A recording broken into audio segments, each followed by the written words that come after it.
Good afternoon. It's my pleasure to call to order the 12 p.m. Department Head Budget Presentation Meeting of June 6, 2022. Madam Clerk, please call the roll. Mayor Go. Here. Vice Mayor Weir. Councilmember Arias. Here. Councilmember Gonzalez. Here. Councilmember Smith. I am here. Councilmember Freeman. Councilmember Gray. Here. And Councilmember Parlier. Thank you. In keeping with Council's resolution, the public statements portion is now divided into two periods. There's a period for items listed on the meeting agenda and items not on the meeting agenda. Statements for items listed on this afternoon's agenda are given a 2-minute time limit, 20 minutes total per agenda item. Statements regarding items not listed on the agenda are also given a 2-minute time limit, 20 minutes total. If you have written comments that are longer than your verbal statement, please give them to the clerk, who will give copies to the council. If you're here to make a public statement, please fill out a public speaker card and give your completed card to the city clerk. We ask that you mark whether you are here to speak on an item listed on this afternoon's agenda or on a matter not on the agenda. Speakers who do not identify a specific agenda item will be presumed speakers for the non-agenda portion. Those speakers will be called during the non-agenda portion of the meeting. Madam Clerk, do we have any public speakers regarding items listed on this afternoon's agenda? Mayor, we have not received any speaker cards for item listed on this afternoon's agenda. Thank you. Do we have any public speakers regarding items not listed on the agenda? We have also not received any speaker cards for items not listed on this afternoon's agenda. Thank you. Next item, please. Department budget presentations, 3A. Thank you. City Manager Clegg. 3A. Thank you, Mayor and Council. We continue with our department budget presentations after our meeting in May, and we have the second half of our departments today, and we'll be kicking off with Water Resources and Art Chianello and his team. Water. Where is our water? Welcome. Hello, and it's good to be here. Honorable Mayor, members of the council. Art Chianello from the Water Resources Department.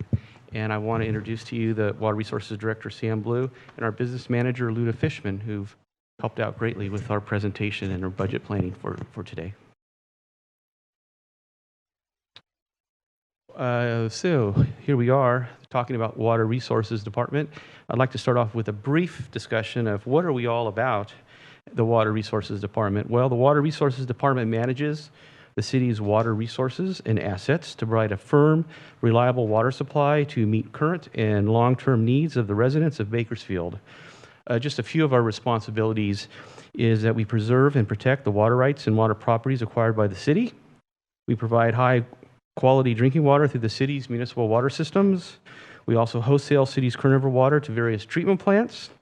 We implement the Kern River Conjunctive Use Optimization Project. We provide the proper distribution and delivery of Kern River water from Isabella Lake Reservoir through the river channel to canal headgates and agricultural districts, customers, and treatment plants. We maintain all records of Kern River supplies, including water records, water master records, and all spreading and extraction of water. We perform scheduled and required repairs in river weirs, headgates, canals, turnouts, and facilities. We maintain the Kern River levee system, and we maintain and repair drainage basins or our sumps located throughout the city. This is a picture of our water supply, our major water supply for the city of Bakersfield, and what you're looking at is the Kern River watershed. This is the part of the mountainous region in the southern Sierra Nevadas, where it starts at the base of Mount Whitney on the northern part of this slide, and it culminates into the North Fork and South Fork, where they both drain into Isabella Reservoir. And then from there it goes through the canyon down to the green shaded area on the bottom, which is the city of Bakersfield. Throughout this mountainous trek of the water, it changes in elevation from Isabella down to Bakersfield. There's an elevation drop of over 2,000 feet. So the water is driven by gravity to get the water here to Bakersfield. Here's a organization chart for our department. You can see that we break it up near the bottom there between the River and Ag Water Division as well as the Domestic Water Division.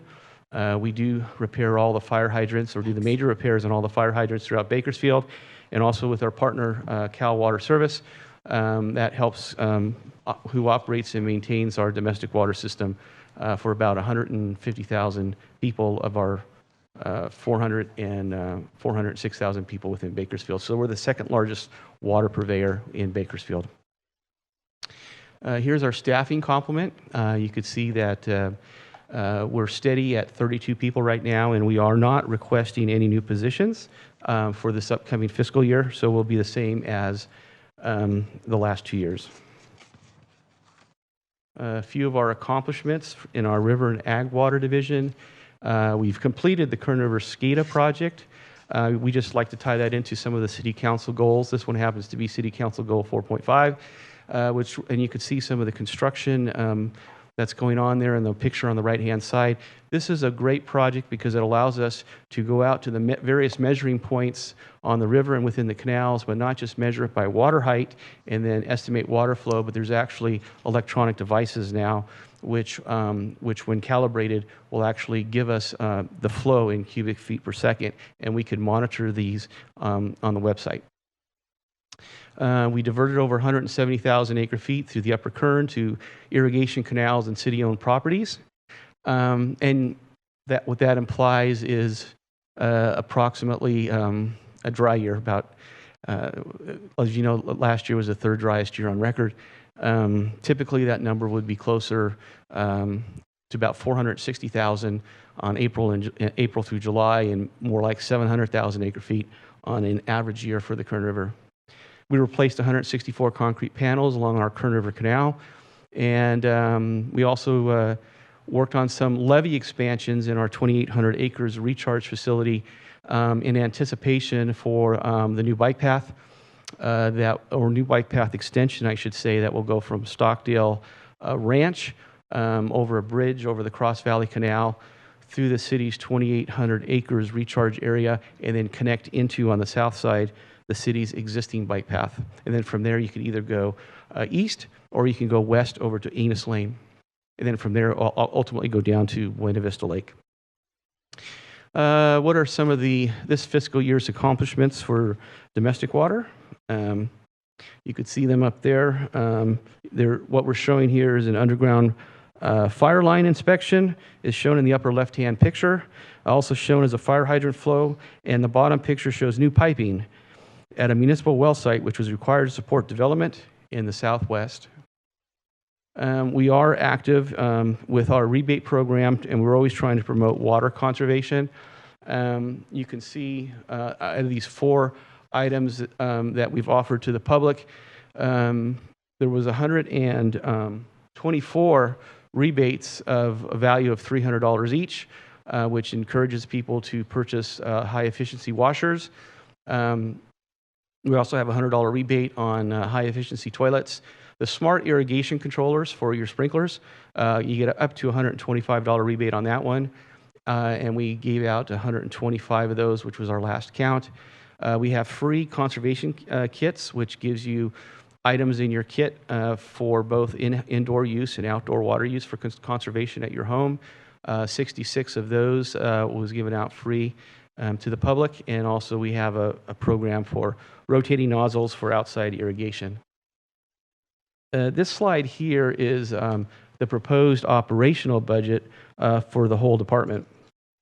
So overall, the Water Resources Department is increasing by 8.76%, which you could see in the lower right-hand side of the slide. The details will be discussed in the following 2 slides, but I would like to highlight a few items within this slide. For the River and Ag Water Division, operations was an increase of approximately $344,000, and that increase includes costs of fleet and also increase in electrical costs from PG&E. Capital improvements for the River and Ag Water Division has been focused on maintenance of canal and stormwater basins, and also fencing and canal concrete lining for our concrete lined Kern River Canal. Under domestic water on the same page, The salaries and benefits showed a decrease of approximately $174,000, and that's because our upper management, which consists of supervisory and at management level, we did have a retirement, and we did have other new employees come in to fill those positions, and so rather funding these previous positions at step 5 or the highest step, they come in at step 2, and we budget for step 3 for our funding for this upcoming fiscal year. Overall, the operations increase of $5 million will be discussed in the following slide. For the River and Ag Water Fund, Fund 431, these two years show negative cash flow due to historical drought conditions. As a result, less water is available to sell to treatment plants and other prior obligations. Also, less water is transported in city-owned canals and other facilities where we have fees where we can assess for transportation costs for others to transport their water in city-owned facilities. As a result, the revenue generated historically has been cyclic due to the variations in snowpack. Revenue is greater on wet years and less in dry years. This domestic water fund, I just wanted to emphasize that this is for the operations and maintenance budget. And this is the budget for what we call not growth, but it's subject to operations and maintenance. And these are the fees where we could look at and say they're subject to our Proposition 218 notification. The expenses exceeded revenues by $6 million. An additional revenue of 5% rate increase, which is being heard now in front of City Council at the next council meeting, will be the second hearing. If approved, will increase the revenue by approximately $1.52 million, which will then decrease the operating shortfall by $4.6 million. We are currently in an RFQ process to obtain a consultant to perform a multi-year domestic water rate study to ensure future revenues cover operating expenses. And this concept of going with a 5% rate increase and then engaging a rate study for, let's say, 5 years looking into the future was a recommendation that came out of the Water Board Committee. And so we're almost done with getting a contract in place for that. We just received all the qualifications. We're going to grade those and then ultimately negotiate an agreement where we can then start our water rate study. Here's a few of the major operational increases, again, which would be subject to Proposition 218. We have one of remote automatic reading for water meters, which we call AMI. We have an increase of $500,000. This is for replacement of old meters. We have a replacement program for old meters. When they get stuck, we replace them with a new meter. But now, just instead of replacing it with the typical traditional meter, we want to replace it with a new technology meter, AMI, automatic metering infrastructure. And that will help the department be able to remotely read water use. That signal will then go to a computer, which is currently now being monitored by Cal Water, who then generates the monthly billing for us. But the other advantages for this, it allows the constituent, the homeowner, if they have an AMI meter, to look with an app or go to a website to see what their water usage is. Are they using more water? Are they conserving water? And also, if there's a water leak or a broken pipe, they'll be able to see water being used when they should not be using water, and that will help them get a repair done. We also have an annual contract for electrical for $1 million and for operations and maintenance, and also for granular activated carbon supplies, which we use to meet water quality standards. And we also have another contract on call for all of our pumps and maintenance. The capital improvement projects, which are subject to ongoing operation and maintenance and thus subject to Proposition 218, is what we show here is a 5-year capital improvement project plan. For fiscal year 2022-23, we prioritized certain CIP projects and postponed other projects for future years to try and balance our current cash flow. So you can see here for proposed 22-23, we actually, the second row down is called PFAS treatment for one of our domestic wells. We do have to add treatment to that well in order for us to turn it on and deliver potable water. We're going to hold that off until fiscal year 23-24 to help with our cash flow for fiscal year 22-23. And then these are some of our planned projects for the next 5 years for CIP projects. Just to give a sense of the city's service area, we're the light green in the southwest. You could see the light blue is Cal Water, California Water Service. So they're the largest. The city of Bakersfield is the second largest. And what's interesting about this slide is that it shows that in 1977, when the city had purchased what we call, at that time, the domestic water system was called the Ash Water System, it had about 2,200 connections. And now in 2022, we have about 50,000 connections. And assuming about 3 people per connection, that gets us to a service population now of about 150,000 people. And as a result, since the system we inherited in 1977, I do want to say that the system is definitely growing and it's also aging. And so operational expenses are expected to increase to maintain the operational health of our system. This is a comparison of water rates with some local water purveyors within metropolitan Bakersfield. We're using a common metric of 1,500 cubic feet per month per connection. And just comparing some of these water rates, you'll see that the Bakersfield's average water rate, it comes to $28.87 per month. And if approved, our proposed 5% rate increase will get us to an average monthly fee of $30.31 per month.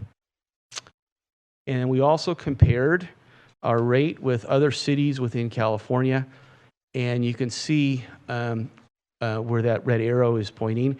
Our rate compared with some other cities such as Sacramento, Fresno, San Bernardino, and all the way up to Alameda County. And so that is a good comparison of where we are. I think as a department, you know, we're responsible for both domestic water and also surface water from the Kern River and managing that. And with that, I'd be happy to answer any questions. So thank you very much. Thank you. At this point, Councilmember Gonzalez. Thank you, Mayor. Thank you, Mr. Chianella, for the presentation today. I just had a quick question regarding the capital improvement projects. There's a wellhead facility upgrade related to arsenic treatment scheduled for fiscal year 24-25. And just wanted a little bit more information, if you can, kind of walk us through the rationale there. That is an existing domestic well that is offline right now because it exceeds the maximum contaminant drinking levels for arsenic. Mm-hmm. It's a fairly new well, and it's in good condition, and we would love to get it back online because its location is somewhere in the northwest of our service area. That's where it's located. We have 6 other sites right now where we're removing arsenic, so we're familiar with the technology. We put filter vessels, 2 large filter vessels on the domestic well property, and it uses a filter media that removes the arsenic and retains it within the filter media. It's called, well, the brand is Bay Oxide, but I believe is it ferric oxide? So it's ferric oxide is the chemical name of these little pellets that, as the water passes through it, it removes the arsenic. We have good success because we're with that treatment. It gets it to very low levels, and it allows us to stay within maximum contaminant limits and deliver water to meet the regulations for the citizens. It's a good well. It's located in a great place, and it's a fairly new well.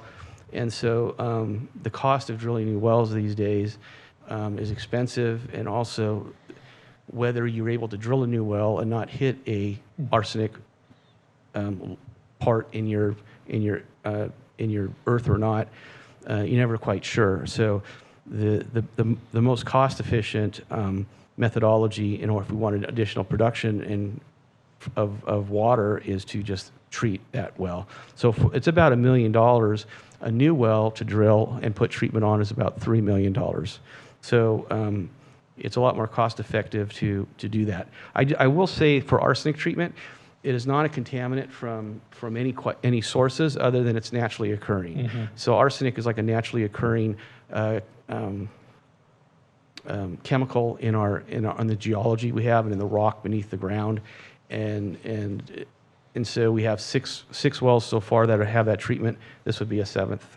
So where is this well located? Do you know the street? Off of Allen Road, I think. Okay. Jenkins and Brimhall. And it's currently offline. Correct. Okay.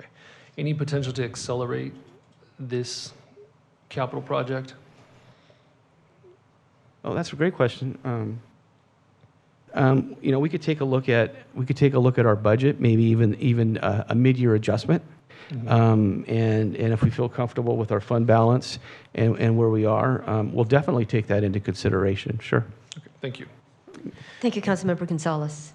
If I may, just Mayor and Councilmember, to follow up on that inquiry, I think tough decisions at budget time, and this decision, I think, was reflective of the overall Water Board wanting to make sure that the rates as proposed in this coming year were in balance with some of the needs, but that we're looking at a longer-term rate structure that we think we'll probably need to pursue some increases over the 5-year period. And so, again, wanting to make sure that we are providing for the full costs of operations in the enterprise, but meter out what some of those rate increases might look like. And so there may be opportunities to look at this sooner than later. But again, we're trying to find those projects which could best balance the amount of rate increase that we were needing to request. Sure. Thank you. Thank you, Mr. Chianella. With our rates being so low, good thing for our residents, both locally and statewide, is there quality of water, quality of service that we're not able to achieve because we're keeping our rates so low? I would say that we're meeting all of our water quality standards.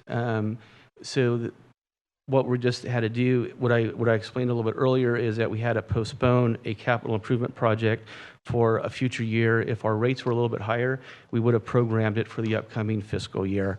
We will always ensure that we meet water quality standards, and we're doing as much maintenance as possible to keep our system up and running. It's a fairly new system, so we're doing all right. It's starting to age a little bit. I definitely feel the need to start our water rate study and come back to council with maybe a 5-year plan of water rate increases. So the next time I could maybe do more capital improvement projects in the same fiscal year rather than having to pace it out a little bit. And I think, but I'll just stop there. But I think that there's an opportunity to adjust our rates a little bit so we could do a little bit more work. So at this point, are our residents losing something in exchange for the lower rates? Yes. I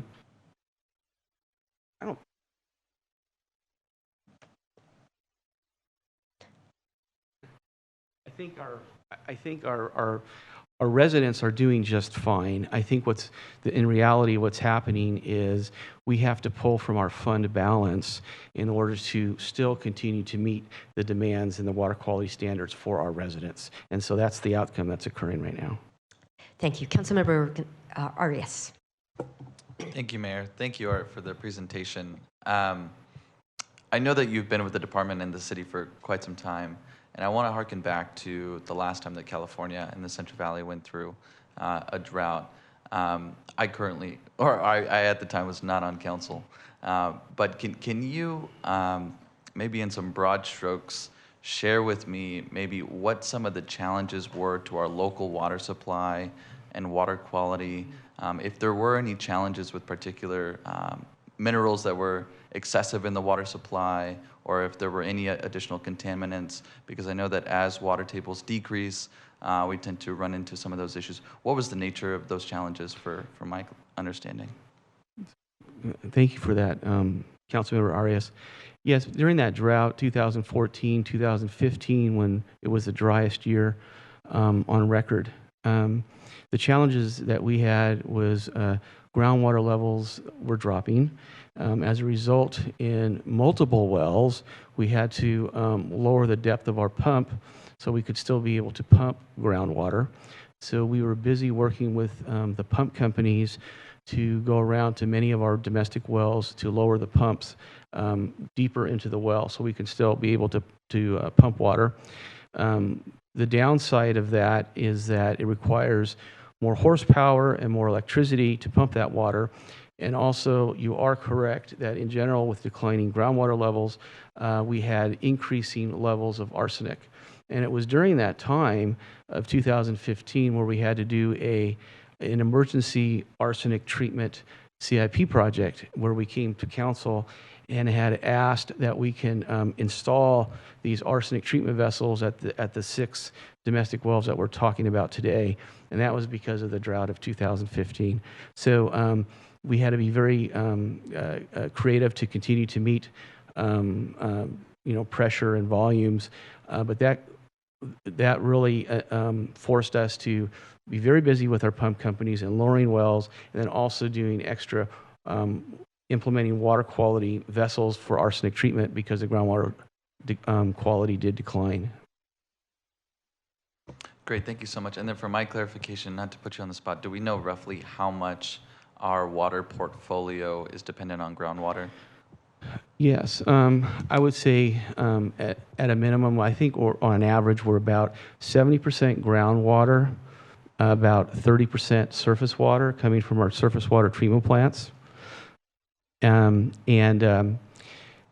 thing to remember about when we pump water from the ground is that it's one way to make sure that water is available in the future or later in the same year, is that when we have surface water available, we need to put it in the Kern River or Truxton Lakes or another city facilities to recharge that water and bank it back into the ground so it would be available to us, ensure groundwater levels stay high, and then make that available to us later in the same year or possibly the following year. Fantastic, thank you. So it sounds like we're taking care of the arsenic Yes. challenges. Now, has the state or have we figured out locally if there are any, because I know oftentimes there's a threshold that is placed on each of these types of contaminants because many of them are regularly occurring, just like arsenic. Are there any that are close that we should be taking a look at or monitoring closely, that your team is monitoring, just in case we head into another drought year? I want us to have full information about what we're looking at maybe over the next 3 to 5 years, if anything's even close. Well, as part of our normal sampling program, we are always sampling for arsenic. And so just in case the groundwater levels continue to decline, there may be a new well that pops up. We looked at one domestic well here, CBK 45. There might be others as well. And so, yes, we are looking at that through our sampling program. We do have another contaminant, 1,2,3 TCP, that we're watching very closely. And then one other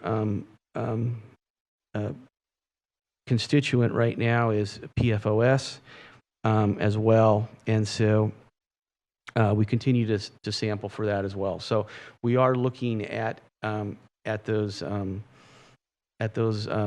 contaminant levels for drinking water standards, and it seems like there could be maybe others coming down from the state. We started with arsenic, then it was 1,2,3 TCP. It looks like PFOS is going to be next. Thank you so much, Art. Appreciate it. Thank you, Councilmember Arias. Councilmember Gray. Thank you, Art. I appreciate your team and all of you showing up here today. This going from 700,000 acre feet to 170,000, that's a huge, huge difference. What do you see coming this year with our acre feet being so low? What challenges? we always hope for a wet year, although it seems like if you look at the long-term average, we've asked the experts, what are you looking at for next year? What are the trends? They don't know yet. It's still too early to tell. It's not uncommon for us locally here to have 3 or 4 or even 5 dry years within a wet one. So it's always been quite, you never enjoy a 100% year. It's either a real wet year and then you're followed by 3, 4, or 5 dry years. And so it's really too early for me to predict what next year will be. All right, I appreciate that. One other question, this is just kind of the rebate program. I noticed that there's very few people. I mean, you know, we have, what, almost 400,000 citizens, and there's only about 250, 300 that even taken advantage of this program. So is it that we're not marketing that well enough to get that out for people to participate, or? You know, we just finished a water conservation day at Jastrow Park, sponsored by the Water Association of Kern County. We were there along with other local water purveyors.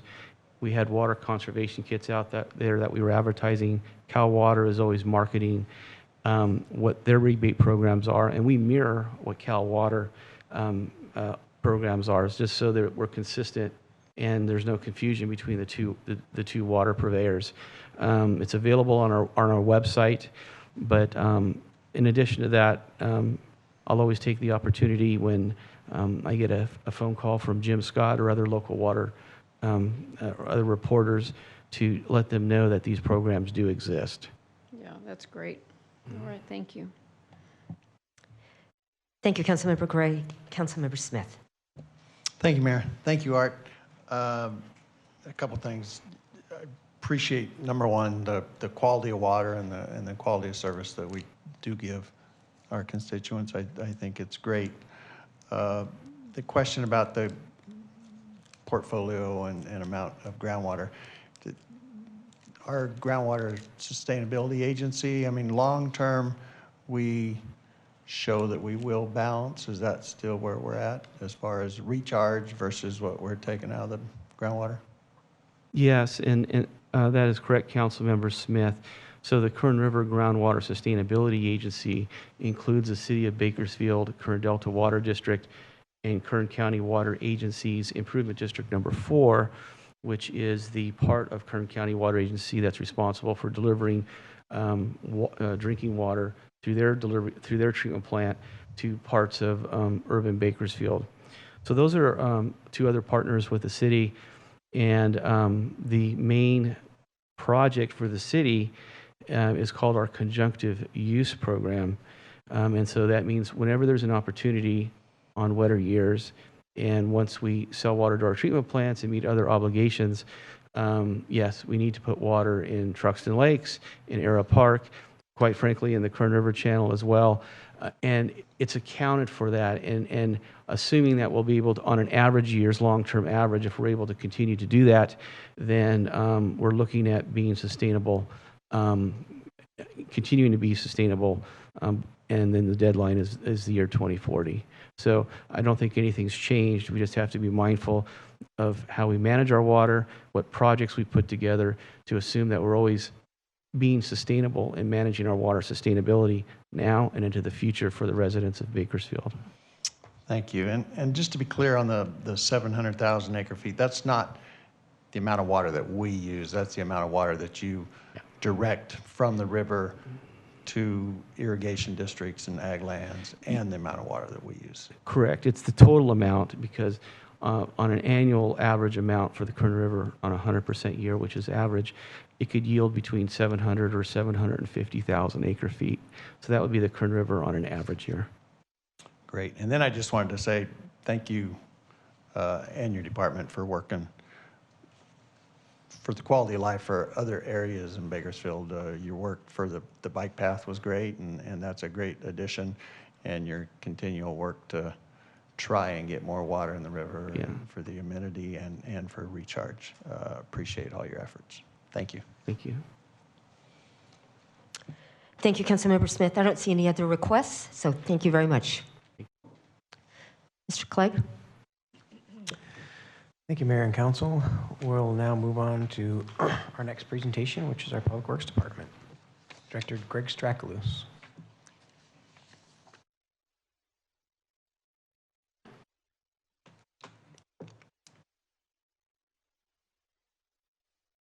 Good afternoon, Mayor, City Council. Greg Strakalous for the record. After preparing for this budget presentation, I have the utmost respect for my predecessors. And I do need to acknowledge and thank the division managers. Most are behind me here today for their contribution to this budget preparation, and also the admin team as well, who's done an outstanding job putting this budget together. You might move your microphone just a little bit. Yes, ma'am. So on the cover slide, let's see here, I think I hit the wrong button. There we go. We were trying to figure out which picture best represents the department, so we put a bunch of them up there because there are so many things the department does. And of course, you know, the people, the 426 individual men and women of the department make all those photos happen. So the mission of the department is to develop, manage, maintain the city's infrastructure system in a cost-effective and efficient manner while providing quality services for the citizens of the city of Bakersfield, and to achieve a sustainable community that promotes the health and mobility of all citizens and visitors by incorporating high-quality facilities and transportation network systems. As we review each division, we'll get into more of the meaning of this mission. I do want to point out the little symbol on the top right-hand corner is an accreditation symbol for the Public Works Department. There are about 28,000 public works agencies within the country, and 172 are accredited by the American Public Works Association. So the city of Bakersfield is one of 172 out of that bigger pool of 28,000. It's something definitely to be proud of. I wanted to begin with the department's organizational structure and take a moment to review the basic workflow and staffing. So under the direction of the city manager's office, the 470 full-time positions of the Public Works Department serve the community, of course. But we also serve other departments within the city, such as police, fire, parks, economic development. We also serve each other within the department. There's a lot of collaboration going on amongst the divisions. We also are obligated to serve the development community for projects that come in for review. Do we do it alone? No, we don't. We get some help sometimes, and that's through outsourcing capabilities, contractors, consultants, and service providers. One thing I wanted to point out here, the Thomas Roads Improvement Program Division, we're kind of changing the name of that as the TRIP program winds down. We're looking at ways to expand the same strategies that were used to execute TRIP to other capital improvements within the department. I'll get into a little bit more of that in a moment. On this slide, we have a historical trend of the total number of Public Works full-time positions. This year, there are 470 full-time budgeted positions in the department. And it's important to note that 44 of the 470 are currently vacant positions for many of the same reasons that other employers are struggling to find workers. But that's not to say we haven't been successful in hiring. The good news is that our most valuable player, which is the Human Resources Department, has helped us fill 36 vacancies this fiscal year alone. On page 365 of your budget book, you'll note some interesting facts about the city. And it is true that we are the 9th largest city by population, but it's also true that we're the 5th largest by area. And from a public works perspective, that's very important because there's a lot of land area to cover, a lot of utilities that are underground that service those areas further out. I did want to point that out, 440 traffic signals and over 1,000 miles of sanitary sewers in that 151 square miles. To get into a little bit of the new position requests, and I'll touch upon this further in the presentation, I do want to talk a little bit about the first position in Construction Management Division. the construction management's requesting one additional construction inspector to keep up with the increased number of construction projects. At the same time, we intend to look at how we can supplement inspection through outsourcing. So we're trying to find that correct balance, but there is that need for this single position at this point in time. Second, the Solid Waste Division is requesting an equipment operator and a surface maintenance worker to cover operations at the city's new MRF, Materials Recovery Facility. When the city purchased the MRF in 2021, 2 positions at the Mount Vernon Organics Recovery Facility were relocated to the MRF. And by approving these 2 position requests, we'd be able to pull those positions back to the organics facility and really let the MRF stand on its own. Third, the Equipment Services Division is requesting 2 fleet service worker positions to improve preventative maintenance needs for equipment service at the Corporation Yard and at the downtown facility that services police department vehicles. Equipment includes both vehicles, but it also includes tub grinders, front-end loaders, dozers, and street sweepers. So it's beyond the rolling stock. It's a lot more than that. Let me see. Wastewater Division is requesting a service maintenance worker at Plant 3 for some additional preventative maintenance activities and inspections, and a plant operator at Wastewater Plant 2. An additional operator would allow there to be a dedicated operator for the wastewater for the treatment process and would help provide coverage in the laboratory as well as septic and grease receiving stations. Okay, so I wanted to start at a very, very high level for the department. We've summed up the department's personnel and operating budgets here. At $167 million, the Public Works Department budget ranks second when compared to the combined police and fire budgets, meaning that City Council goals for public safety, infrastructure, and quality of life are well aligned in the city's total operating budget.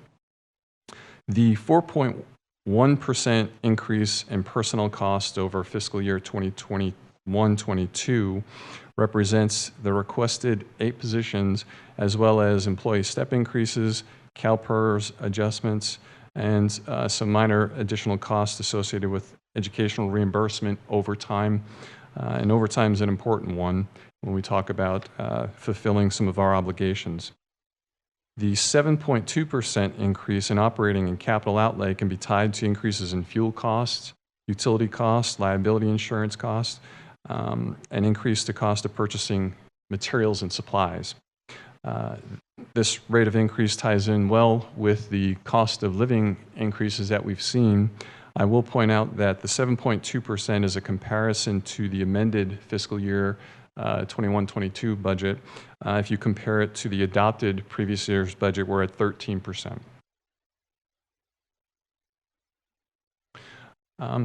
Now, breaking that down a little bit, the total department budget into its parts. On this slide, we show a high-level breakdown of the operating budget allocated by Public Works Division. The refuse, or better known as solid waste fund, makes up about 40% of the department's operating budget at about $67 million. Equipment fund at 23%, or $38 million, and streets at 14%, or $23 million. And the other parts are identified there. Now let's move from personnel and operating costs to funding sources for those costs. This slide shows 7 different funding sources, starting at the top with the general fund, which equates to about a 17% of the total funding contribution, which is slightly higher than years past because the TRIP program is finishing up and the state freeway projects, we're finishing those up and replacing those projects with a variety of citywide capital improvement projects, which would rely more on some of our general fund contribution. This is a very important point and helps to provide a portion of the answer to the question about how the department intends to deliver the 113 capital projects in our 5-year CIP.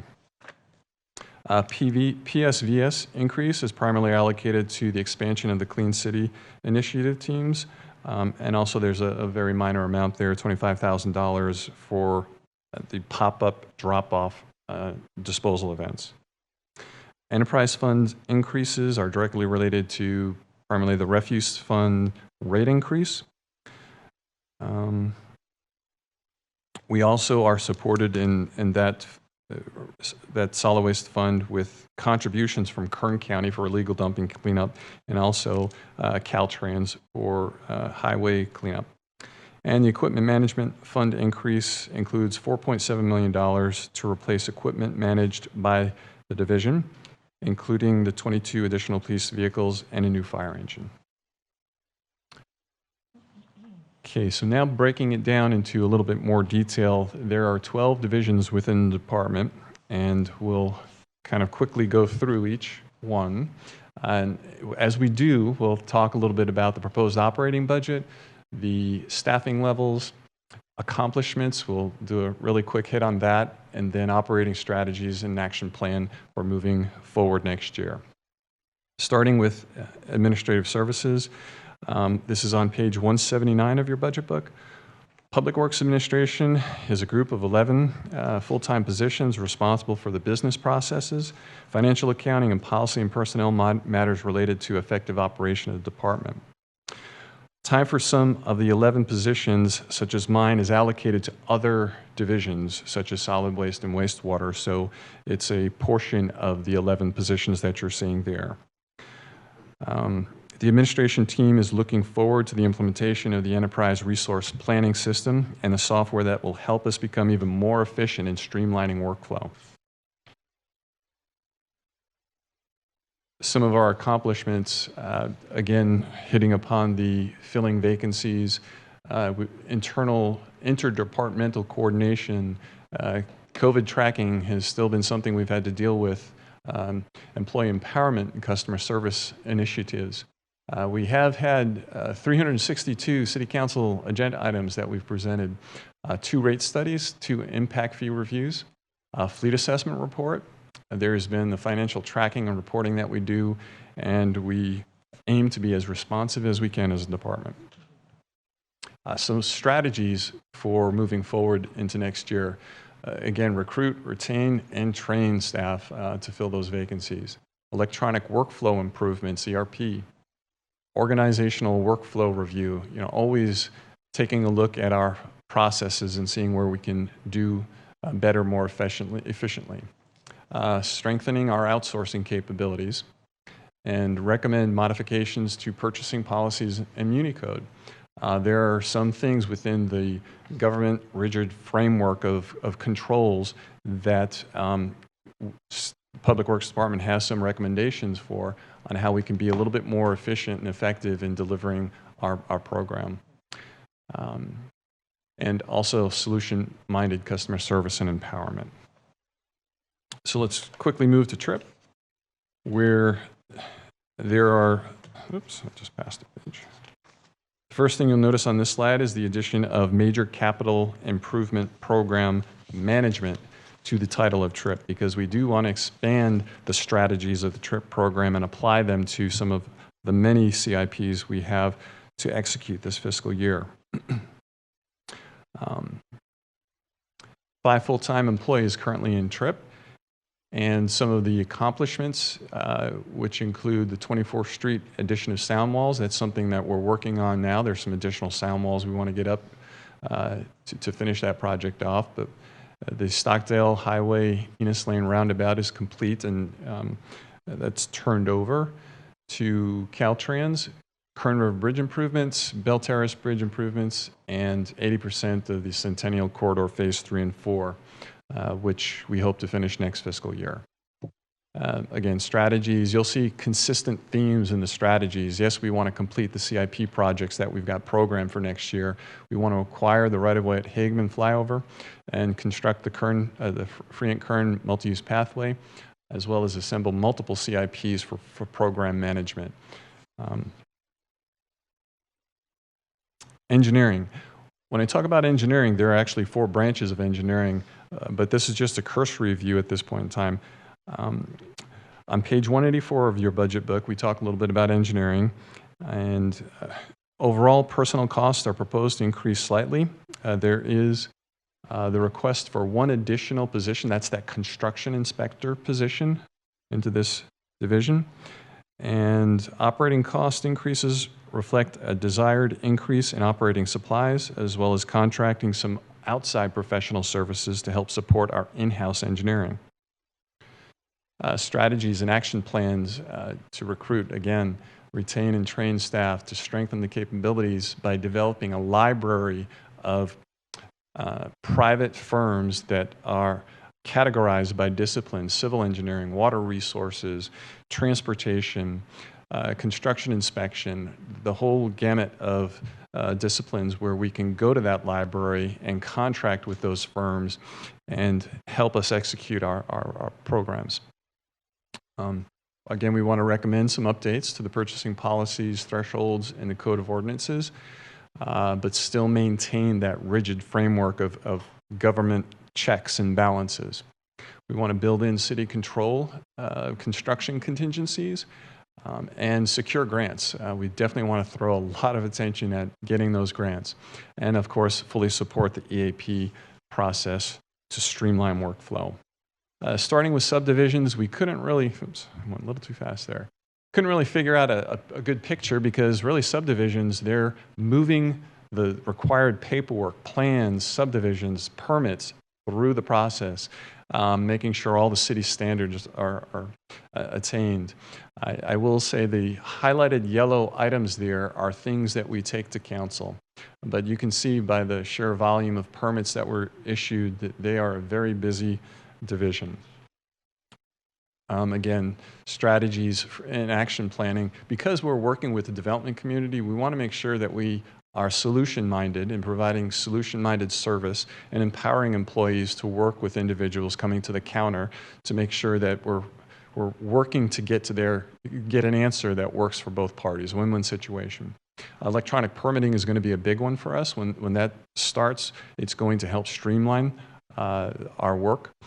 Review of city standards. I think we always need to do this to make sure that we're looking at how we apply those standards, because over time, the state and the federal government and the Institute of Transportation Engineers, there are changes in standards to increase safety levels. We want to support the general plan update in this division and develop the park's impact fee update report. Traffic engineering, again, many accomplishments. I'll just hit a couple of the highlights here. Yes, they do get involved with permitting, but you see a lot of photos there regarding Stockdale Ranch, multi-use pathway, the Spin bicycle program, the trails, multi-use pathway trails and markings that are being placed throughout the community. But also this division is looking at trying to integrate more technology into our traffic signal system so that we can monitor our intersections with video feed, and we can share this information with other departments such as the police department, so they have the eyes out there that they need to also be proactive in response. So traffic engineering strategies and actions. Bakersfield streets are all designed to meet state road safety standards as found in the California Manual of Uniform Traffic Control Devices. What typically makes streets unsafe are drivers, right? It could be just an honest error a driver makes, or it could be something a little bit more like a distracted driver, an aggressive driver. Given the increase in other modes of transportation like bicycles, scooters, and even golf carts, standards are changing to help protect these users and neighborhoods from some of the speeding and other poor driver behaviors, I'll call it, that we've seen recently in the news. I could go on about this topic, but I'll stop there. I'll just say that we are looking at safety, number one, improving resiliency, efficiency, updating plans and standards, and of course, complete streetscapes and expanded multi-use pathway systems, and always coordinating with our partners at KernCog, Caltrans, and Kern County. Design engineering. Several accomplishments to note here, many in the photos, the solar arrays that have been going up in various government buildings for the city, the EV charging stations, streetlight work that we're doing to improve not just the conversion of old streetlights to LEDs, but also expand the amount of intensity of light in those dark areas. Pavement resurfacing and parks efforts. Kaiser Permanente Parks Sports Village, Phase 4, and Mesa Marin Sports Complex. Again, for some of our strategies and action plans, we always want to make sure that our designs follow the highest safety levels. We, particularly in transportation, where we have a goal of Vision Zero, that's no fatalities. We want to be innovative, and we need to be innovative at this point in time because prices are going up. We've got to find different pavement design, and we've got to value engineer our plans to make sure that we are as efficient in getting the most efficient bid prices that we can. We want to be innovative in technology and apply beautification and complete streets concepts in our designs. Construction inspection, this is the division that is requesting the additional employee. Strategies and action plans, we hope with that one additional employee we can increase inspections by about 15%. While strengthening our outsourcing capabilities, it's something we do now, but we want to take a look at strengthening our relationship with outsourcing partners and inspecting our capital improvement programs. Want to focus on milestone inspections for less complex projects. And what that really means is that we may not need an inspector out at a job site 8 hours a day, but they could be out there a few hours a day for those milestone inspections. We want to maintain construction quality and responsiveness to unforeseen conditions, because when we're out there in the field constructing things happen where we're running into an underground utility that we didn't foresee or didn't anticipate. We've got to relocate that now, so we want to be responsive to that. Okay, now I'll move away from the umbrella of engineering into general services. There are 86 full-time employees in general services, and some of their accomplishments are numerous. Starting with graffiti, 9,500 graffiti sites that have been restored, 760 miles of pavement striping, over 1,300 streetlight repairs, and the list goes on there. They are a very busy division. Some of the strategies and action plans moving forward to recruit, retain, and train staff, and complete our CIPs. Expand the proactive methods to respond quickly to maintenance issues and damages. Again, strengthen outsourcing capabilities to supplement in-house capabilities. Expand the workflow tracking system and implement modified standards, particularly in transportation. As we move into streets, this team is led by Kevin Peoples, and in terms of the operating budget here, minor increase in personnel costs, but increase about $1 million in the operating cost. Some of the accomplishments that you'll see here is 140 lane miles of streets that have been resurfaced for this fiscal year, 12 miles of alleyways paved, $1.4 million in new curb, gutter, and sidewalks using CDBG utilization funding, 700 miles of sewer lines that have been serviced, and the road pavement projects that are identified there on the list. Some of our strategies and action plans moving forward, we want to apply those innovative pavement management techniques to next year's work. And what I say by innovative pavement management techniques, there are different ways to resurface a road. We want to look at all of them, and each road is different. Each road may need a unique type of pavement strategy, not a standard rule of thumb, but more of a design approach. 30% increase in street and alley pavement resurfacing is our goal for next year, and increasing that $1.4 to $1.7 million in ADA curb, gutter, and sidewalk. Bakersfield Municipal Airport is another division of the department. It's led by Rob Voiles, and it can be found on page 300 of your budget book. Here we have an adopted budget, which is really close to the proposed budget for next year. It's somewhere just under a $10,000 increase. There's 1.45 full-time employees assigned to this division. And some of the accomplishments this past year include private security contract, completed $900,000 in pavement rehab for taxiway and aprons, secured grant funding for design, for runway 1634 rehab and the lighting system upgrades there, and secured funding for pedestrian approach path indicator technology, which will help pilots as they fly into the site, into the airport. Some strategies here moving forward. We want to maintain a safe and efficient airport operation, continue providing outstanding service to the airport tenants, design runway 1634 rehab. Construction would be funded in 23-24. We want to replace hangar doors and evaluate airport lease rates, which haven't been looked at in about 12 years. Our wastewater or sewer enterprise fund is found on page 203 of your budget book, led by Yvette Ralden. 2 plants are valued at $500 million.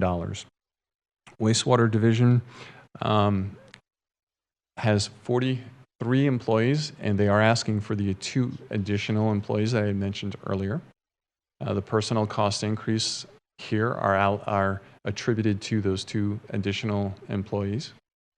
And operating costs, again, with power, materials, chemicals for the treatment plant, the increase there is highly attributed to those factors. Some accomplishments. We've processed 31 million gallons of wastewater per day and produced 244 million gallons of tertiary treated water. Recycled about 5,000 tons of biosolids. So essentially the plants operated very well over the course of the year. We have replaced sludge pumps, 2 hydrogen sulfide filtration tanks, and the polymer pump, and the dosing system. I will say that the wastewater treatment plants are a highly corrosive environment. So what we see there is replacement of pumps and equipment at a little bit higher rate because of that corrosive environment. Some of our action plans is to continue to implement the $16 million CIP, digester assessment and gas reuse. We want to optimize some of the reuse opportunities and reduce our dependency on PG&E power. And one way to do that is through the digester gas. We also want to look at recycled water distribution plan. That's the tertiary water that we produce, the 244 million gallons of water. We want to look at how we can work with water resources and reduce that per capita rate for each person's water use. And we think by providing recycled water, we can somehow do that to help the water resource as a whole. The water and sewer, the wastewater division had a rate study. The fund is in good shape. All it needed was some minor adjustments for equity, and at the last city council meeting, those adjustments were approved. Equipment services, fleet. Here, our personnel operating costs are directly related to the 3 additional positions, moving them from 57 to 60. And of course, the operating costs, the automotive parts are tough to find, but they're also getting more expensive.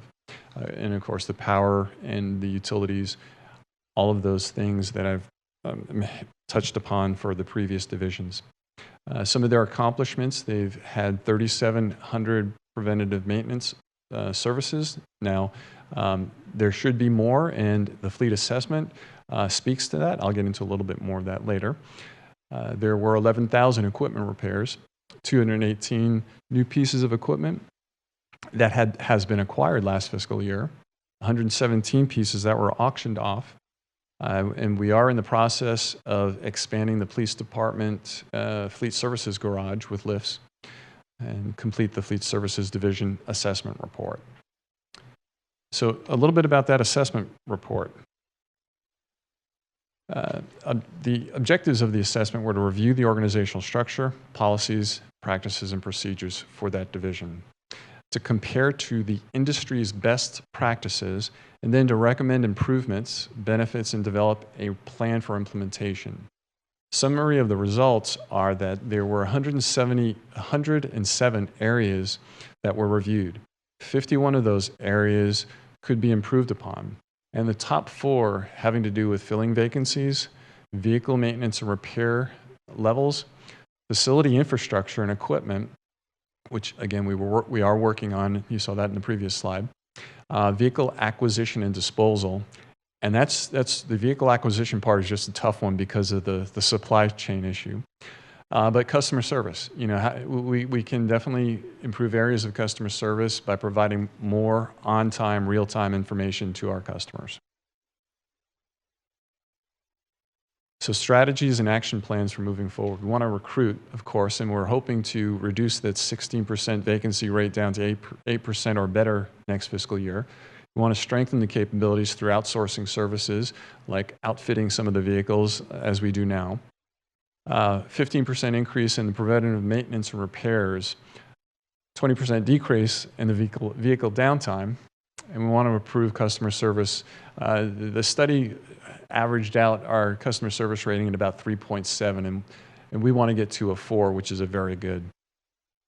We want to continue some facility upgrades and expansion planning to accommodate city growth, and recommend updates to purchasing policies, thresholds, and code of ordinances. Quickly moving to solid waste now.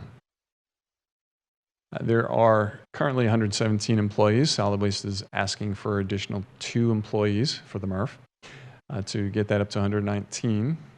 Personnel cost increases are allocated to that. Operating costs can be attributed to tipping fee increases that we're seeing at the county landfill. Also, the private hauler that we work with, their cost of living increases per their contract. But also, when we're replacing carts, the plastic containers are increasing in price, and again, utilities. Some of our accomplishments, uninterrupted service for 113,000 accounts, even with COVID challenges and staffing shortages. We purchased the MRF, and actually we're seeing a pretty good revenue source with recyclable materials now through that MRF. And it's really providing a really good opportunity for us to direct our recyclable materials, control our recyclable materials, and get a revenue for those recyclable materials. Lower disposal costs via transfer station operation at the organics facility. We processed 167,000 tons of organics. We've held several pop-up events and Clean City Initiative results. You'll see the numbers there on how much we've removed from the waste stream, and completed solid waste rate study. And just to touch upon that, again, that was something City Council looked at on June 1st, but you'll notice that dashed green line was where the fund was headed prior to the rate adjustment that occurred on June 1st. So now we're able to get our fund balance line to recover. We're able to sustain the solid waste division, considering the cost increases that we've seen for solid waste disposal and utilities and cost of business. Solid waste strategies and action plans. Of course, we've got that state law, SB 1383 compliance. We've still got a ways to go to fully comply with that, but we're headed in a really good direction, and we have a great crown jewel in that organics facility. It's going to help us get there.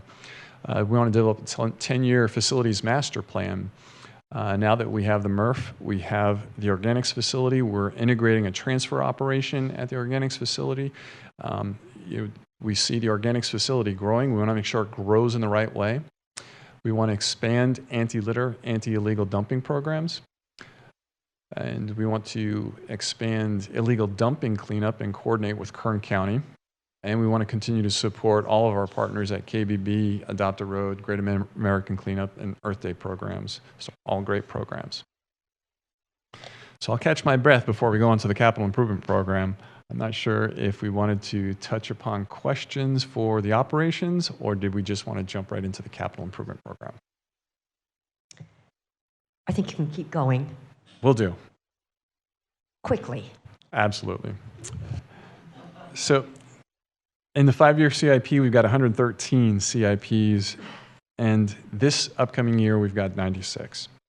I wanted to first touch upon grants. This year alone, the City Manager's Legislative Advocacy and Grant Writing Program,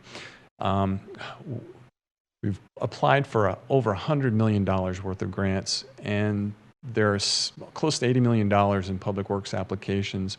We've received just over $7 million to date, but we're waiting to hear back on $90 million. We've got our fingers crossed. We've worked really hard for this, and we'll let you know the outcome of that. A little bit about the CIP breakdown.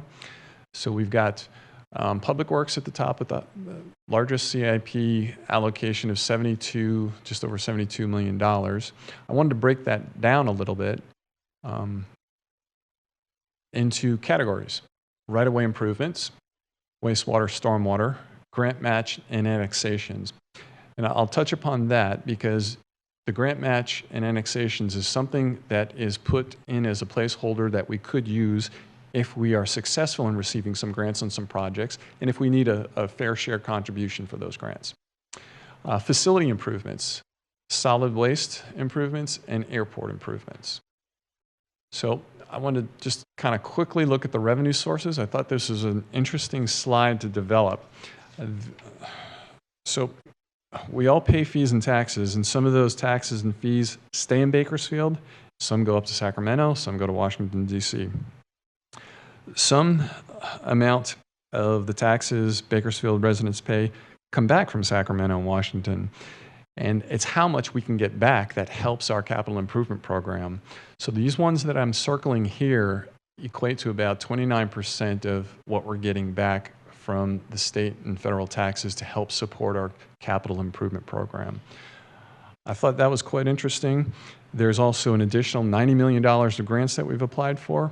So we're working really hard to maximize what we get back from Sacramento and Washington and what we can get in grant funding. So that first category that I broke out, right-of-way improvements, I wanted to talk a little bit about that. 69% of the dollars allocated towards right-of-way improvements are for street resurfacing. I think that aligns well with City Council goals. I think the 19% in safety and ADA improvements also aligns well. It's really an exciting time to be part of Public Works because we have the potential to make such a positive impact at this point in time. We can be innovative, and we can actually do a whole lot more than what we've done before. So, as I mentioned, resurfacing and safety. We'll start right there with resurfacing and widening and pathways, $30 million.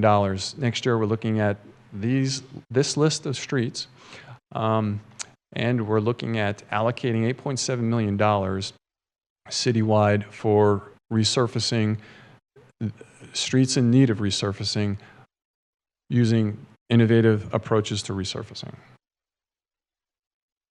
These are just a couple of photos from existing conditions. On the right side, you see Haley Street, Manor Street, and then on the left side is one of those innovative ways that we would resurface, and that's a slurry seal operation. Safety and ADA. This is where I think we can make some real improvements to try and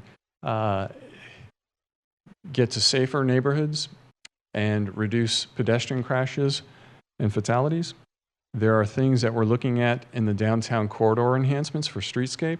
We're looking at median safety improvements, citywide ADA improvements, of course. There are Safety improvements that we'll be looking at specifically on MLK, Martin Luther King, Q Street, SB Street, bicycle and pedestrian facilities plan update, neighborhood traffic calming, and traffic signal interconnect modifications. Street lighting is another one of those areas, and we'll be looking at these specific areas to improve street lights. Alleys, $300,000 has been allocated towards alleyway improvements. And then beautification, we touched upon this, the West Side Parkway beautification, hardscape landscaping, Hosking interchange, State Road 58 corridor enhancements, Pacheco Road bike paving, and median beautification. $16.9 million in the Sewer Enterprise Fund for rehabs of lift stations, control panels, and the such. Facility improvements, we're looking at animal shelter care center improvements at Mechanics Bank and Convention Center, fleet fueling station upgrades. You'll see some roofing improvements and HVAC system improvements.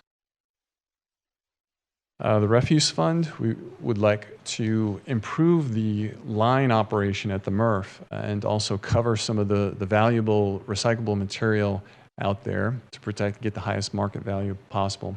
And of course, rehab the airport hangar doors along with some miscellaneous improvements. That concludes my presentation. My team and I stand by ready to answer questions. Thank you. Councilmember Gonzalez, I Thank see you you. signed in twice. I was just eager to respond. that. Thank you so much, Mr. Straklus, for your presentation today. I want to start by saying, great job, Public Works. I mean, really, 3 cheers to your whole department and every person in the department for working so hard. Public Works really is the backbone of our city, and the work that your department is doing day in and day out to improve the condition and well-being of our city is really tremendous. And so they deserve all the recognition. So my first request is that after today's session that you go back and please convey on behalf of, I think I can say on behalf of the full council, our appreciation to your whole department. Will do, absolutely. Thank you. Now, there's been a lot of work happening in Public Works over the last couple of years. We have Measure N, we have SB1, we have the $100 million worth of grants that we're applying for. There's a lot of money, federal dollars that are set to come in for particular projects, infrastructure projects. So certainly there's a lot of work to do. My question for you is and I think you mentioned it a bit in your presentation, but I'm going to ask explicitly, how are you strategizing, and Mr. Clegg, this is a question for you as well, to meet the needs of our city, to meet our project objectives, our grant objectives, and frankly, to meet the expectations of our community at this point, given the fact that we've all been paying into PSVS for years, and many of our community members have very high expectations in terms of roads and services. How are we going to accelerate the work, meet those demands, while still maintaining our workforce and keeping them healthy, happy, and sane? Sure. Thank you for the question and earlier compliments. There are 3 points I think I would touch upon. First is one, I'm very optimistic about recruitment and filling those vacancies. The comp and class study that's being done, the efforts that we're doing to put the word out about how great it is to work for the city, and the opportunities that are here for people who really want to make a difference.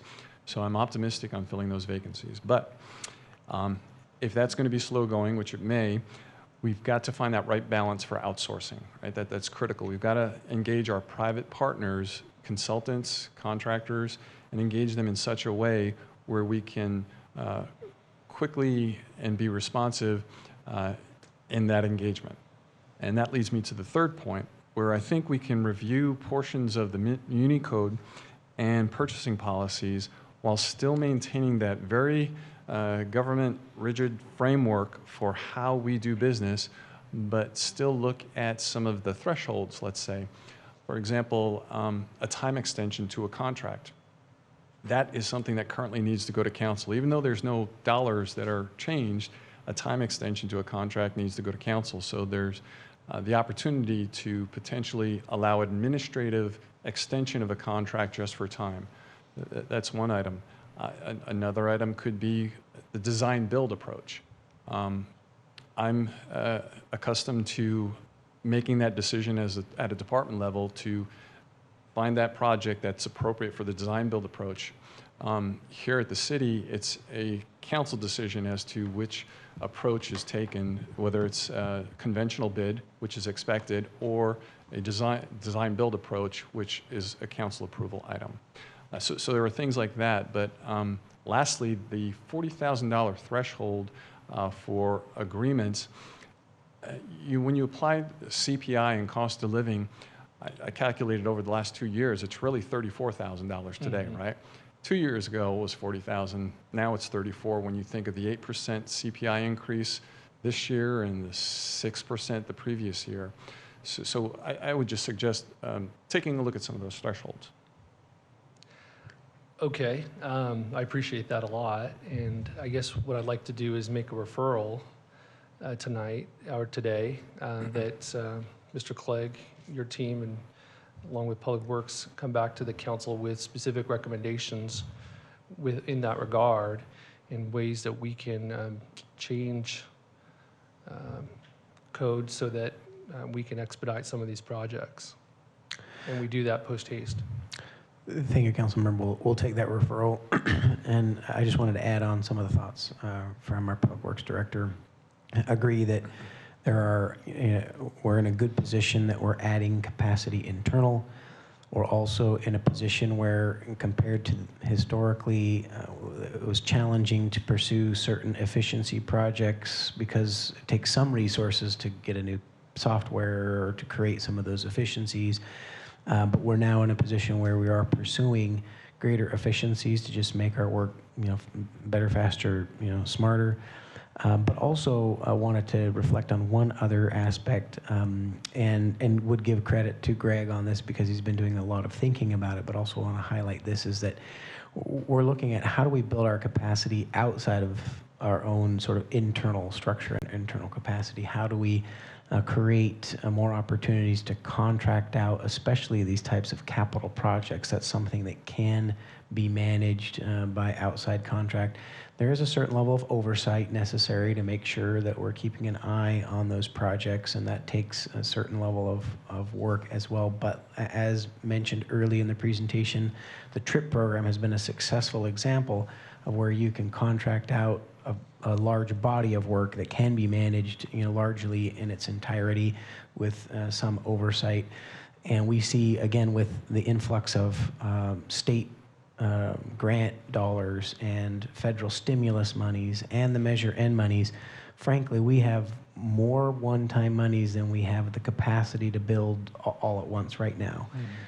And as we've even reached out to some of the contracting agencies here locally, they don't have the capacity from some of our engineering firms or construction firms to actually hold that full body of work either here in Bakersfield. And so one of the realities that we've come to understand is that we need to probably invite in some external capacities to help sort of bid on this big body of work to help move these projects forward. And of course, we'll do that through our regular processes and hope to see strong competitiveness from our local firms.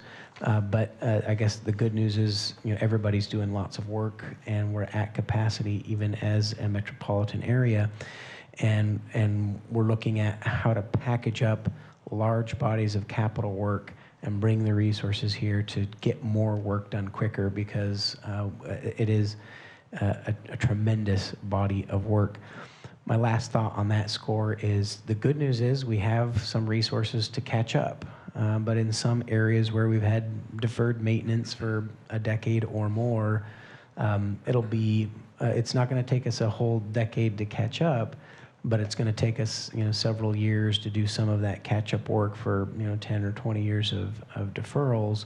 But it will be much, much faster than the time frame that sort of that backlog grew, but it will take some time.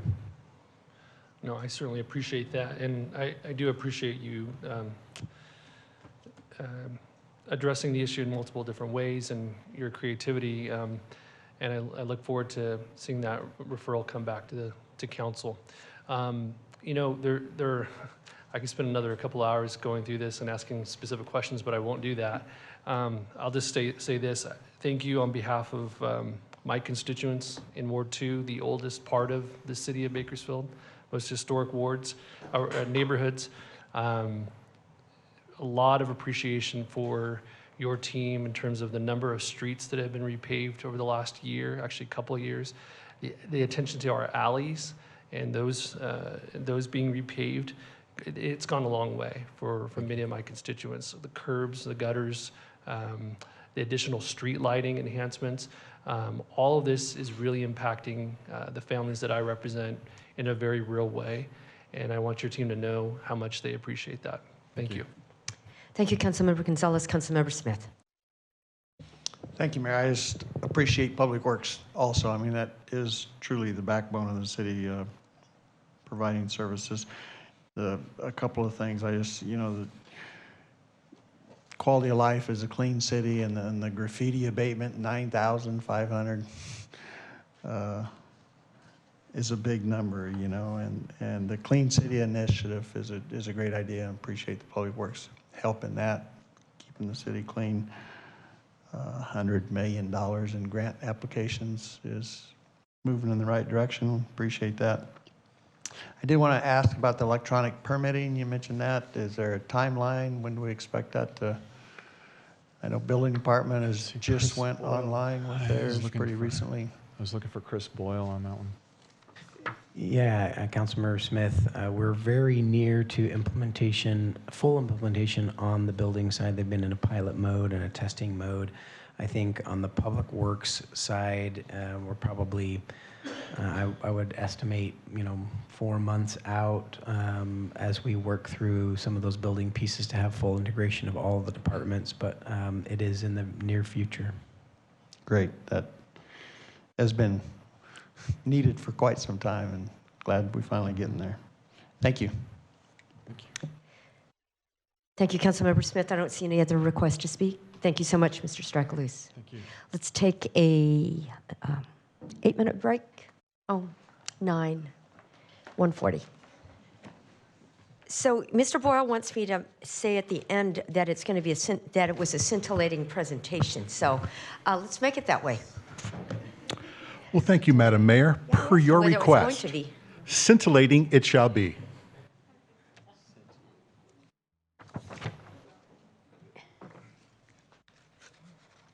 Oh, lots of pictures.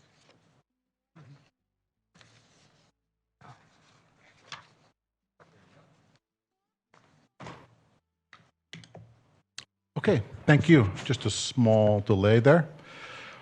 Thank you. My name is Christopher Boyle. I'm Development Services Director, and it's my pleasure to present the Development Services Department proposed budget for fiscal year 22-23. I'm going to try and talk this fast for the next 15 minutes.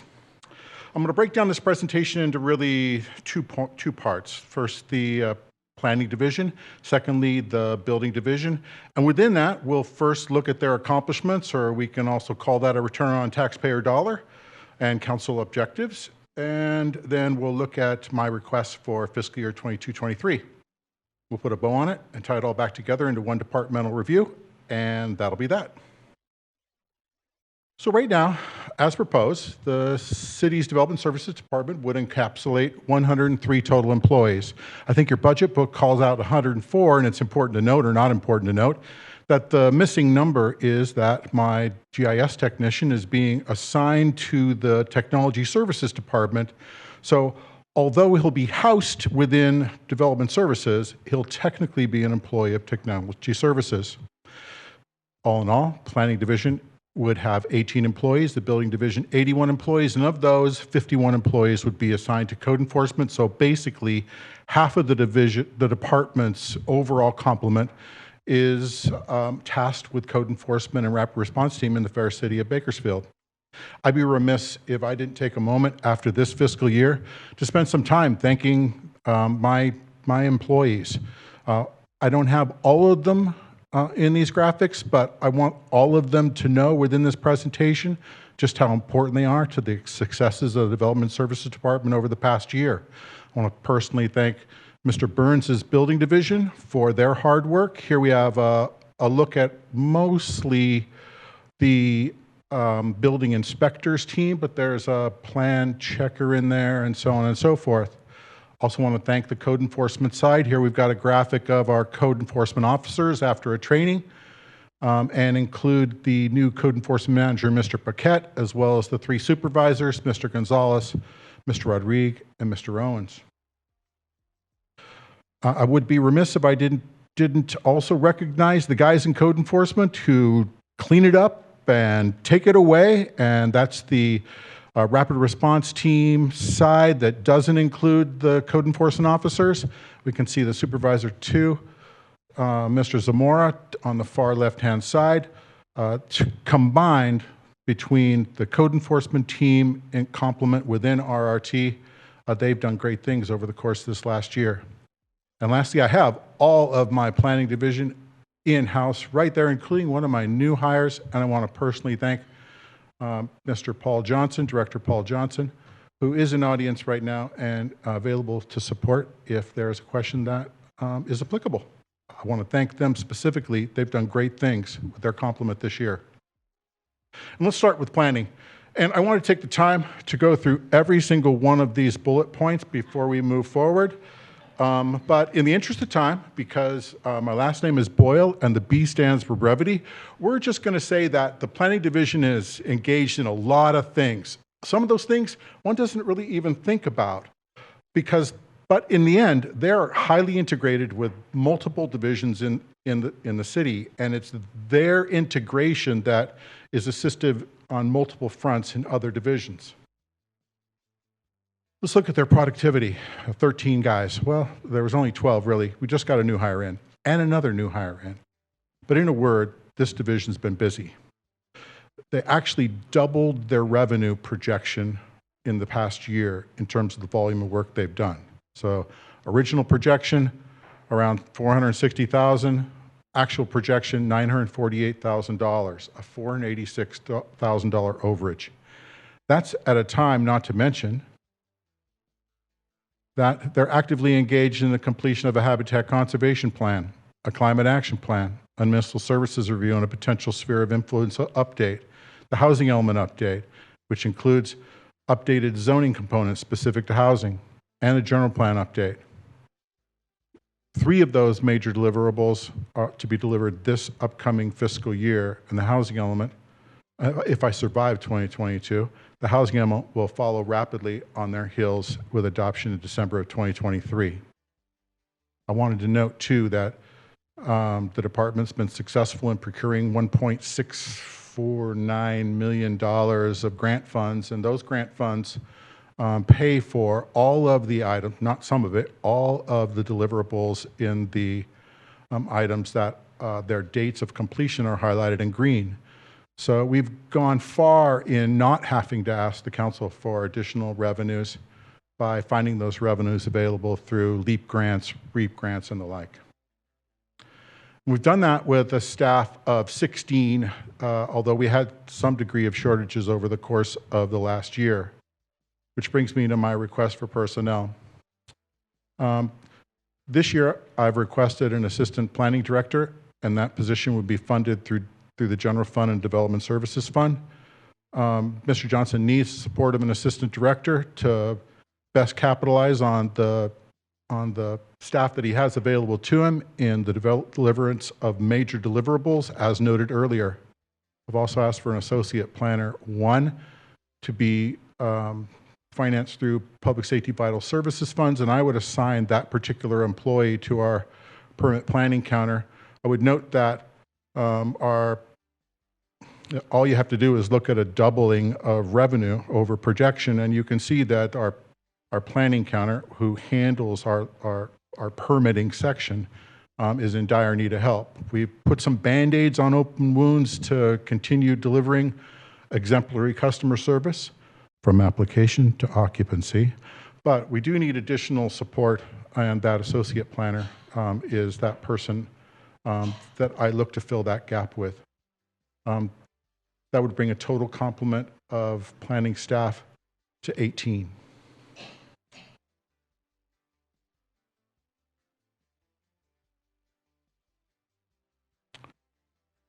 Now, when you look at the planning division in terms of costs, when I make presentations, usually I'll just pull out the actual expenditures that are coming to you this year so that you can see where those dollars go as it relates to my request.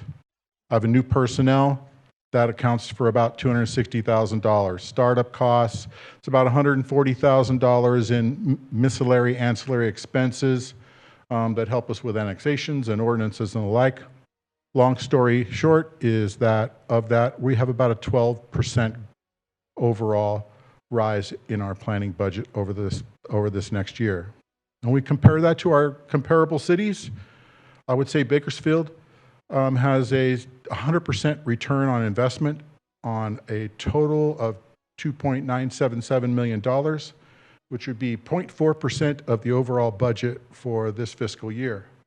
Compared to Anaheim, we operated about half of their budget, and compared to Oakland, we operate at about a third. So super return on investment. Thank you, Planning Division. Let's talk about the Building Division. Building Division, as noted earlier, 81 employees proposed. Of that, 29 employees in permits and inspections.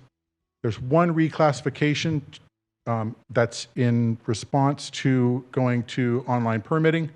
I can elaborate upon that if you'd like. And there's 52 employees in code enforcement, counting the code enforcement manager. I've requested a 4-member special project section I'll elaborate upon, and 1 additional LEO for enhanced coverage within the RRT team. Right now, we don't really bring 7-day-a-week coverage to that team because we're missing some pieces here and there, and at times the LEO helps to close that gap. Let's look at what they've done over the past year. And we had a major reduction in expectations at mid-year. We lowered our revenue projections and our permanent inspections numbers accordingly. The last six months have not only exceeded the lowered revenue projections, but exceeded the original projection. We're projected out at about $847 million in overall valuations over the course of this fiscal year. And amazingly enough, we have an outside chance of eclipsing the number of permits we did last year, which was a banner year for permitting. I tip my hat again to my building inspectors. Their average permits per day, inspections per day is amazing. Talk a little bit about the rep response team. Had 6,217 complaints last year, cleaned 4,690 encampments, 1,923 homeless contacts, 5.93 million pounds of trash. That sounds a whole lot more than about 3,000 tons, but you know, I'm just trying to elaborate. It's still a pound. A pound is a pound. So 5.93 million pounds of trash, and 17 times a day, an encampment went from before to after on average. If you look at 4,690 encampments and you divide that by 365 days, that's the effective impact of the rapid response team. I'd call that a return on investment. In terms of code enforcement, 6,029 cases last year, major reduction in case backlog. I want to thank the council for their additional investment in code enforcement last year. It paid major dividends. We've made major progress, and the 13,000, call it 14,000 inspections is a reflection of the city being able to eat into that backlog of inspections that we had as a result of just not enough code enforcement officers on the street.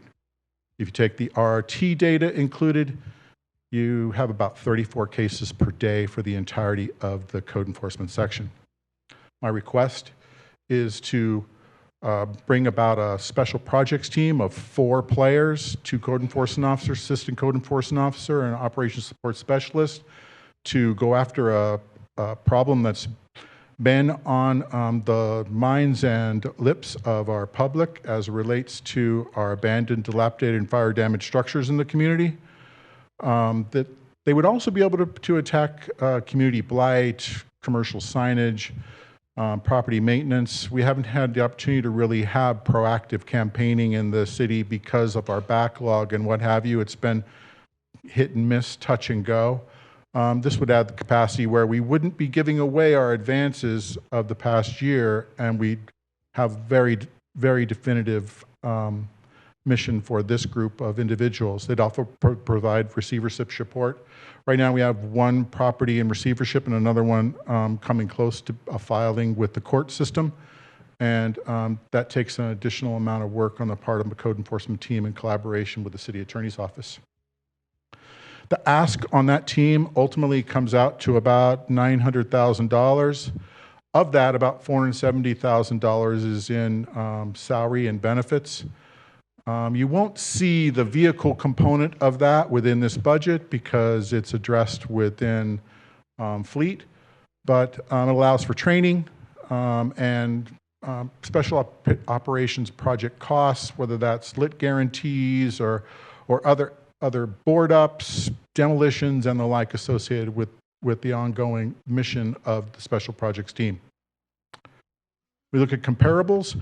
This table's from last year, and last year we were significantly understaffed last year in terms of the number of code enforcement officers per resident, per capita, as well as the number of code enforcement officers by square mile.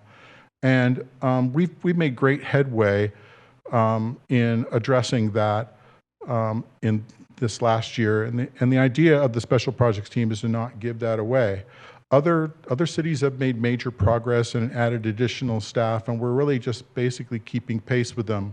We still operate in the bottom third at about 26% below our comparables, and that's an okay place to be in terms of what we do. We want to over-deliver with the teams that we have, and I'm very pleased with the team that's been built by your dais, and I appreciate your support along the lines of adding the special projects team. It provides that the major additions from last year continue to provide those improvements in service delivery. The special project request retains gains in service and allows for sustained efforts in abandoned buildings, more proactive campaigns, and special projects without sacrificing service towards other efforts. Again, here's how those numbers are broken out in terms of salary. Note the employee reclass to a supervisor 1 in relation to the online permitting, some one-time startup costs, and the like. The on-call costs, additional on-call costs, are really reflective of burn downs. Someone has to get called out to that use, and it's turned into a significant significant cost to the ongoing budget that we'd like to better be able to respond to with this budget. All in all, the overall budget for the Development Services Department is $14,301,000, and that's an $862,967 increase, or a 6.4% overall. The budget in total encompasses about 1.9% of the overall budget of the fair city of Bakersfield. And I'd close by saying that that's a heck of a return on investment for 1.9% of the overall budget. Director Strakalous did talk about my capital project requests, and of note is the river facility. That's a shared facility with the Parks Department to be more responsive to the river campaign that's ongoing right now. We lose a lot of effectiveness in just having to transport things to the river constantly. I think when the Ranger program stands up, this will also bring added value to them as well. That said, I want to thank you for your time and ask you for your support of Development Services budget for fiscal year 22-23. That completes my presentation. I'd be happy to answer any questions. Thank you, Mr. Boyle. Councilmember Gonzalez. Thank you, Mayor. Thank you, Mr. Boyle, for your presentation today. And again, thank you to your team for all the great work. Rapid response, code enforcement, what a blessing. And what a blessing that we have the resources now to invest in these areas. And I'm always asking myself, what our city would look like today if it wasn't for the Public Safety and Vital Services Initiative. So thankful that those teams are out there, and they're out there in full force, and they go out every single day with a sense of urgency to address the challenges that our community is facing. It's interesting, though, I was just thinking, PSVS is generated by a sales tax that is paid not just by city residents. It's actually paid by people who live within the county, people who live within other cities in the county, people who are visiting from anywhere around the world and happen to be in Bakersfield. But yet 100% of PSVS revenue is enjoyed by citizens of Bakersfield, and that is the most clear when it comes to public safety and also the rapid response and code enforcement teams. So I appreciate all of your efforts, and I also was reflective of when I first joined the council, having a meeting with code enforcement and hearing the challenges, the real challenges, to stay on top of the many issues facing all of our neighborhoods and the number of complaints. And the fact that we're able to now talk about not just being reactive, but being more proactive is a huge step forward. And I've been a huge advocate for proactive campaigns in the past, and will continue to do so, because I believe in city standards, and because I believe every resident deserves to live in high quality neighborhoods. And we've seen how a vacant building or a unresponsible property owner can really impact in a negative way the surrounding neighborhood, and how malignant it actually can become in terms of the further decay and deterioration of those neighborhoods. And so it's really important that we stay proactive. I'm very encouraged to hear that we're moving into that proactive mode with that 4-person team. So kudos again to you and to pushing forward. Thanks for your comments. Yeah, so just one question regarding the Associate Planner 1, because I do love how you address the issue related to customer service, and the fact that, from application to occupancy, it is important for us to give first-rate customer service. This is, another venue through which our community really judges the quality of our city. At that counter, people are, their experience is what they keep with them and what they talk about throughout the community, how they grade us as a city. And so I'm encouraged by this associate planner position.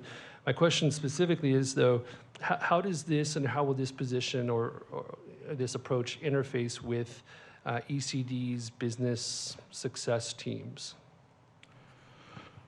Thank you. That's a great question. First, I want to preface the mission statement of the planning permits team, which is to handle that forward counter, be able to deliver upon everything from a simple sign permit to something like a 500,000 square foot warehouse, processing a site plan review along those lines. And at present, in the past year, there have been periods of time where our staff has, we just haven't been able to perform the way we wanted to. In fact, right now, we have a small short-term contract with a local consultant to just do ghost writing and get our permitting up and running. So when you talk about the integration the council visualizes and envisions with the multiple departments, economic and community development, development services, public works, and the like, this particular position is going to help us on the front end of when Paul has done, when Director Saldana has done his part and encouraged an applicant to make application for a particular project. this enhances our service delivery in terms of time in-house. This year, too, I'll be initiating more of a measuring tool, per se, to look at how our timelines improve from application to issuance of permit to ultimately to occupancy. So that's really where our performance standards and development services are found, from application to occupancy. So on the planning side, from application to completion of entitlement, and then on the building side, from plan check submittal to final occupancy. So we'll be able to provide the council measurables moving forward. We haven't been able to do that the way I'd like to this past year. We've been just a little busy, but I think you're going to see real service improvement from that position. Well, I love that idea, and I appreciate the fact that you're looking at measurement tools. I think it would be very helpful to have some sort of dashboard that we receive on a regular basis, so that we can better make decisions up here in terms of where to strategically place resources in the future. Because I think the objective is clear, right? We want to be the most business friendly. We want to be expedient. We want to have that high level of service for all those who come through our doors. And so I appreciate you taking a look at that and also developing those measurements. So I'll look forward to that. Thank you. Thank you, Mayor. Thank you, Councilmember Gonzalez. Councilmember Smith. Thank you, Mayor. I agree. Everything about being business friendly. And coordinating the different departments is key, because I know, development plans don't just go to building department, they go to public works, and making sure that everybody moves those through rapidly, because that is, Paul's group spends a lot of effort getting businesses to come here, and once they're here, if they get roadblocks along the way, then it's not a good experience, and they don't grow here. So I would reinforce that. The vacant buildings, I know we've got a program, we're going to start buying those, and faster is better, and those are real problems, and we've talked before if there's possibilities of eminent domain. I know we're looking at the tax sales first, and whatever's easiest, but long term, what are the other tools? The receivership thing, I think, is a very slow and cumbersome thing, and there's probably better tools out there. For the most difficult projects, receivership will bring us return there. And then the rapid response teams on the river, I've all mentioned at council before that, that's exciting, and I can see the work. It's probably too soon to tell, but I would like, once we get a feel, how long it takes to actually go from one end to the other, and then kind of go back through. Once we understand that, that'd be good to know. Thank you. Thank you. Thank you, Councilmember Smith. Councilmember Gray. Thank you, Mayor. Thank you. I appreciate your presentation today, and I'm just really take my hats off to your departments, because we are seeing a change. When I heard that, and I like the term too, 5 whatever it is, million pounds of trash to be able to use with my constituents, because often they don't feel like they're seeing a difference, and there is 4,260 encampments. That's amazing. So you guys are doing a great job. But what I was really impressed with are the comparisons of other cities and how lean and mean we are with the staff that we have and what we're able to accomplish. And so I just want to commend your entire department for doing such a great job there with the people that you have, because we want to keep our city government as lean as we possibly can, so more can go into reserve. We don't know what our future holds. So I just wanted to tell you, great job on that, Mr. Boyles. The other thing is, from a personal experience and being a small business owner, Bakersfield is extremely friendly to us. in remodeling a bathroom here in this Bakersfield city, it's a $250 permit. Going to other cities in Kern County, we pay for the very same thing up to $1,250 for a 5x8 bathroom. So to be able to keep our costs down so that our contractors are going to want to do business here is so very important. So just from a personal experience, I just want to say, you know, good job. We need to be able to continue to be as business friendly as we are. And Bakersfield's a great city to be able to work in. So thank you very much to your entire staff for the hard work that you guys are doing. Thank you, Councilmember Gray. Councilmember Arias.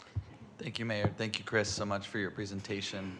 On the note of promoting the city of Bakersfield as one of the most business-friendly cities that we know, I know that we were struggling with staffing in the past.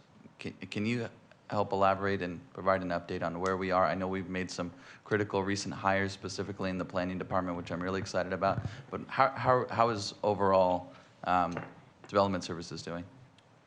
Development services is getting better. I think like many of the departments in the city, we suffered greatly from the pandemic, from the Great Resignation, and just from a lack of a candidate pool every time we placed an application. My recent recruitments are much more encouraging in that we had a shortage of 50% of our planner staff, of our line planner staff, our associate planner staff. So we had a complement of 8, we were running with 4, and that's where our shortcomings came into play. That's a little bit difficult to overcome. We have hired 2 that have already started. One has a start date of today. So that's 3 of the 4 have been hired, and then of course there's the additional associate that will come on board with approval of this budget. So that has genuinely helped us. In terms of the building side and code enforcement side, we've been very fortunate in terms of filling those. For a long period of this past fiscal year, this hasn't been the case. Major openings in code enforcement officers, major openings with on the inspector side and the like. But largely, we have 2 vacancies on the rapid response team right now. I think there's 1 new vacancy on the code enforcement side of the code enforcement section. I think we have just a couple of other vacancies. If I had a missing link, and I'm hoping that the class and comp study helps fill that, it's on the engineering side. It's on the permit plan check side, where but we did just have a gentleman commit to give us a try, and so that would bring me up to 3 of my 4 commercial plan checkers. So that's promising. They say that the Great Resignation was a big mistake for people that resigned. Well, hopefully they're coming to their senses and coming back to work for us. That's my hope. Slowly but surely. Thank you so much for that update. And then really quickly, if you could just give us some high-level overview of what the benefits are of our e-permitting process that we're getting ready to implement. At the end of the day, for anybody who wants to build and develop in the city of Bakersfield, what are those high-level takeaways that they can think through and see on the horizon working with the city? Well, I'll answer the question that I missed while I was out in the foyer, and that is, when will it go live? And our expectations, there's one last little glitch, and I always say I want to have one go live, and it has to be a successful one. And there's one glitch we're trying to iron out. The actual permitting software is ready to work. It works. We've had staff training. We'd be happy to start training with our other stakeholders, our developer group and the like. But really, developers and the city, for that matter, want to make sure we get paid, right? There's permit cost. It's not a lot. Thank you, Chairperson Gray, Councilmember Gray. And but we have a problem with our ERP, our Naviline ERP, and the payment piece, the Paymentus software.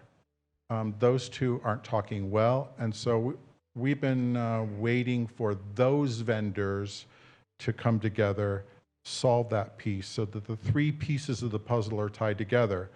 The Evolve software, which is the online permitting software, our ERP, Naviline, and our payment software, which is Paymentus. Once that's done, it'll be about 2 weeks of training. I'd been saying to the city manager's office for the last 6 months that it'll be done in the fiscal year, if you might recall, which left me a lot of leverage. I'm afraid you never know. It might be done inside the fiscal year, if not first couple weeks of July. But really, our timeline is attached to those vendors, not to our being able to perform. We're ready to perform. We just need to have that integration fixed, then go and do our own internal testing to make sure it works, then schedule training with our stakeholder groups, our development team and the like, and then schedule a formal go-live date. So I really thought we could get there, but we really have struggled this last little piece in aligning the vendors who manage and maintain our software pieces and coming together and working together to solve that problem. Our experience in this very long process is that we have a very old ERP, and we're fixing that. We're starting that right now. We did that at mid-year, where we started to initiate the process for a new ERP. Our ERP is very old, and so you go and click one box on the ERP and two other things go wrong, and then you have to hunt those down, and that's been the experience we've had. We've got it to a place where it works, and it works reliably, and it works for every single permit you could possibly want to process. So that's one side of it. To your question, as it relates to what's the net benefit, well, I'm really excited about that benefit, because right now we know that we struggle as an organization in our turnaround times. Everything's done in paper, which is super inefficient. So in fact, if you'd like a tour of the building and the planning division, you might find that there are large stockholders of huge reams of paper, because the city does everything on a paper plan set. So other departments come to us to review those plans. In some cases, with back checks, the representative may even carry those plans to Public Works or other agencies to try and get some over-the-counter service. But it's an antiquated, old, and timely process. That introduces the opportunity for error in terms of just how one thing works with the other. An online permitting system allows for all of the departments to review plans seamlessly all at the same time. That's where I see a real time saving. It also allows us to know who hasn't reviewed the plans. So in terms of being able to have measurable outcomes as it relates to performance standards, that really helps us as well. I'm hoping to find out that development services staff has timely response to every submitted application that comes in for permit, either for planning permit or for building permit plan check, and that 99% of the time the plans are with the architect. That'd be my hope. But for one thing's for sure, the process as it comes to fold will certainly be able to be more accountable, more open about where we are in the process, and give very concise answers to our applicants as they work through that process. And I'm looking forward to doing just that.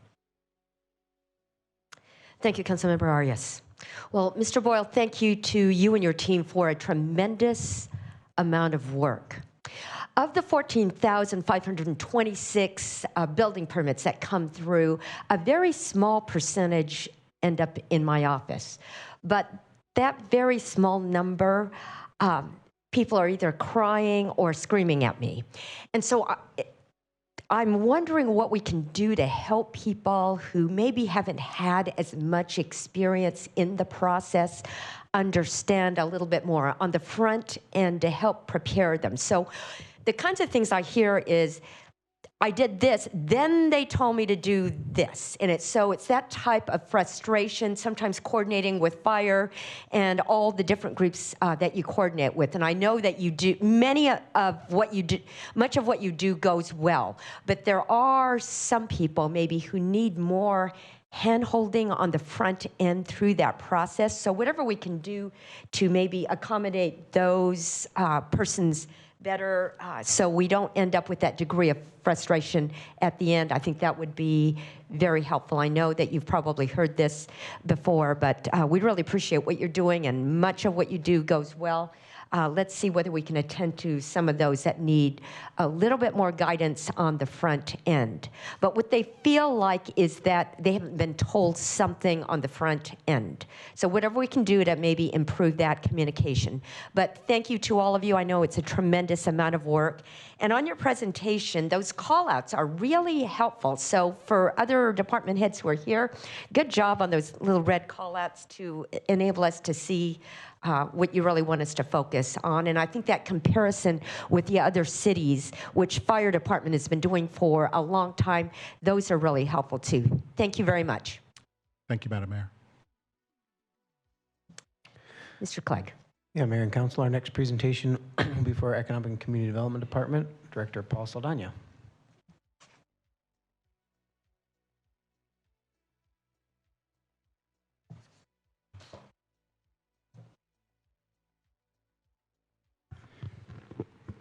Good afternoon, Mayor, members of the Council. Paul Saldana, Economic and Community Development Director.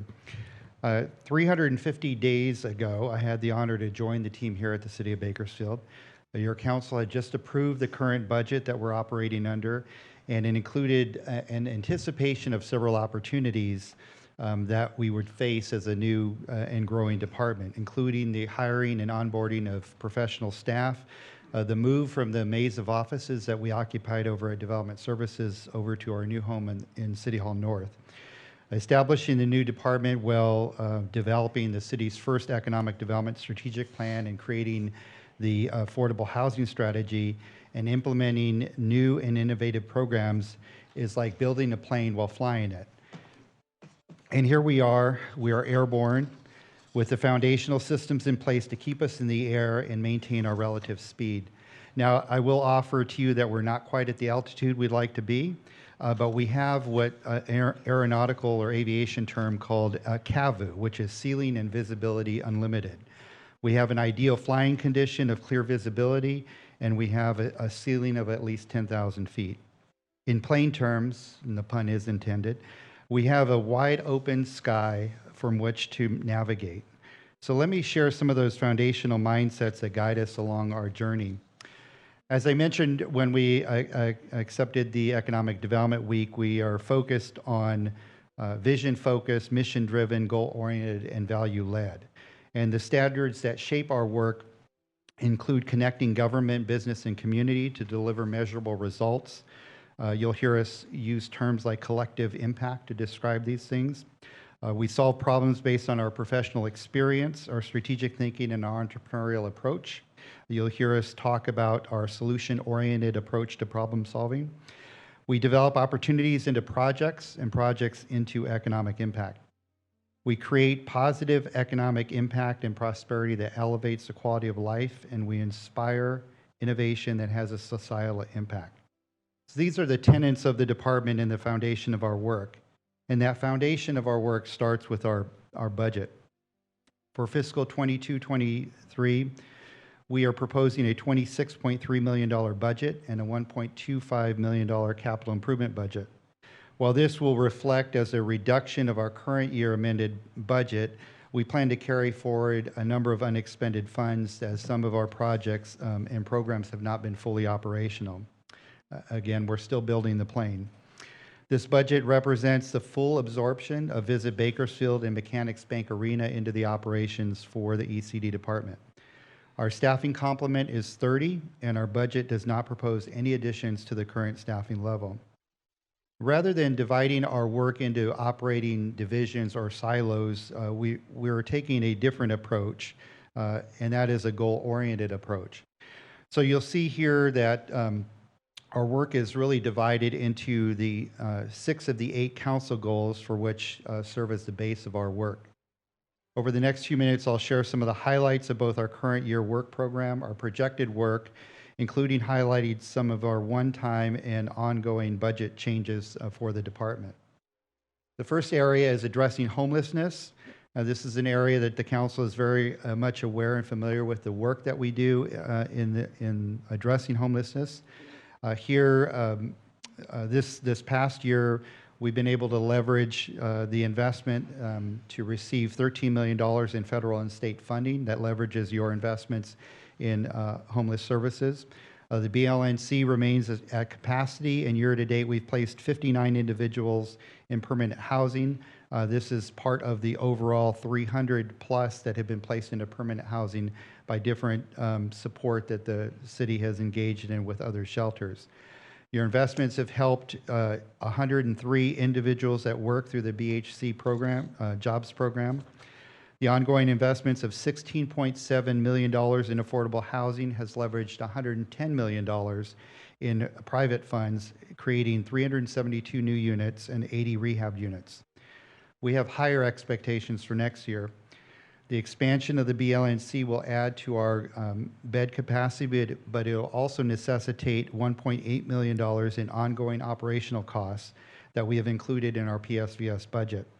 Likewise, we have set aside $500,000 for potential expansion of the homeless court, as well as $60,000 for roof repairs at BLNC.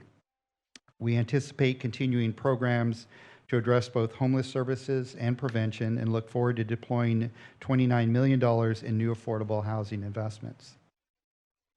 In the area of quality of life and public amenities, we have some really exciting initiatives that are just getting off the ground. On MLK Boulevard, we have begun a revitalization program that has included planting new trees and building out a playground on a city-owned lot. We have supported Cap K's food bank expansion, assisted those with disabilities to better access their homes. We've completed the TCC action plan and are working with the MLK Community Initiative on the Sustainable Transportation Equity Planning Grant. This coming year, we will launch our first Prosperity Neighborhood, a collective impact program starting in the Niles Monterey area. We will be conducting a cultural resources survey to identify our historic assets, and we'll continue implementation of the Brownfields grant, which we were recently awarded. We continue to plan for round 4 and round 5 of the TCC application process and look forward to the transformative work that will bring to the community. Finally, we hope to see a new senior center come to fruition. We will advance support for a healthier quality of life and well-being in the community. We'll see improvements to Saunders Park funded through our CDBG program, and dozens of families will see homes improved through a recently designed home rehab program. I often say that quality of life begins with a job, and creating jobs is a key focus of this council goal. This past year, we completed the EDSP and begun its implementation. This year, this has included expanded support for current EDC and B3K, both vital partners to our economic growth plans. We have deployed nearly $1 million in EOA funding and another $1.2 million in business assistance through the CARES Act funds. In partnership with the Water and Energy Incubator at Fresno State, we received designation as a California Innovation Hub. And we also received a technical assistance grant from the Department of Energy in collaboration with Bakersfield College. Both are advancing the development of our microgrid technologies that will include the development of a tech park, our tech park concepts. On June 15th, we expect to advance several agreements and memorandums of understanding with public and private entities that will advance our tech park and innovation strategies as part of our EDSP. We will launch an aggressive targeted business recruitment program, which will include targeting businesses both in California and outside of California. We will be recommending enhancements to the current EOA program, and in August, we will bring forth a set of policy recommendations that will enhance our ability to support business and economic growth in the community. Our business success team will see full implementation. And on this note, I would like to thank my fellow department heads for their collaboration and solutions-oriented problems solving that they've brought to helping us assist a number of businesses throughout the year. And speaking of my fellow department heads, they have worked diligently, as you've seen throughout these presentations, to enhance infrastructure in the city. And we continue to work in collaboration with them through the funding that is allocated through our department for infrastructure and parks improvements. We will look forward to expanding those investment opportunities, including identifying and applying for additional funds that are available for infrastructure improvements that enhance our redevelopment, downtown redevelopment strategy and targeted business recruitment. Promoting community pride and image is probably the funnest part of our job. This past year, the staff at Visit Bakersfield created the Brew Trail, the Selfie Trail, and Restaurant Week. Events started to return to the arena and to Bakersfield as a whole. We have increased our marketing to prospective businesses and put tools in place to secure new leads and new opportunities. We are making investments in our image and restoring elements of community pride. The kiosks in downtown are undergoing a long-awaited facelift. We have funded murals by local businesses, and we're working on placemaking strategies as part of our facade improvement program. We are also getting the message out that Bakersfield is the best place to do business in California. We will be expanding our tourism marketing program, advancing a cultural arts, and launching a public art program that will promote community pride and image. We're creating a new Wayfinder strategy and increasing the use of promotional banners, especially around signature events in the community. The work we have will have a lasting impression on business and visitors in the years to come and more directly position Bakersfield to showcase our community as the host of the 2022 California Economic Summit. The urban renewal and downtown development are areas that have had much attention and will have considerable more activity this coming year.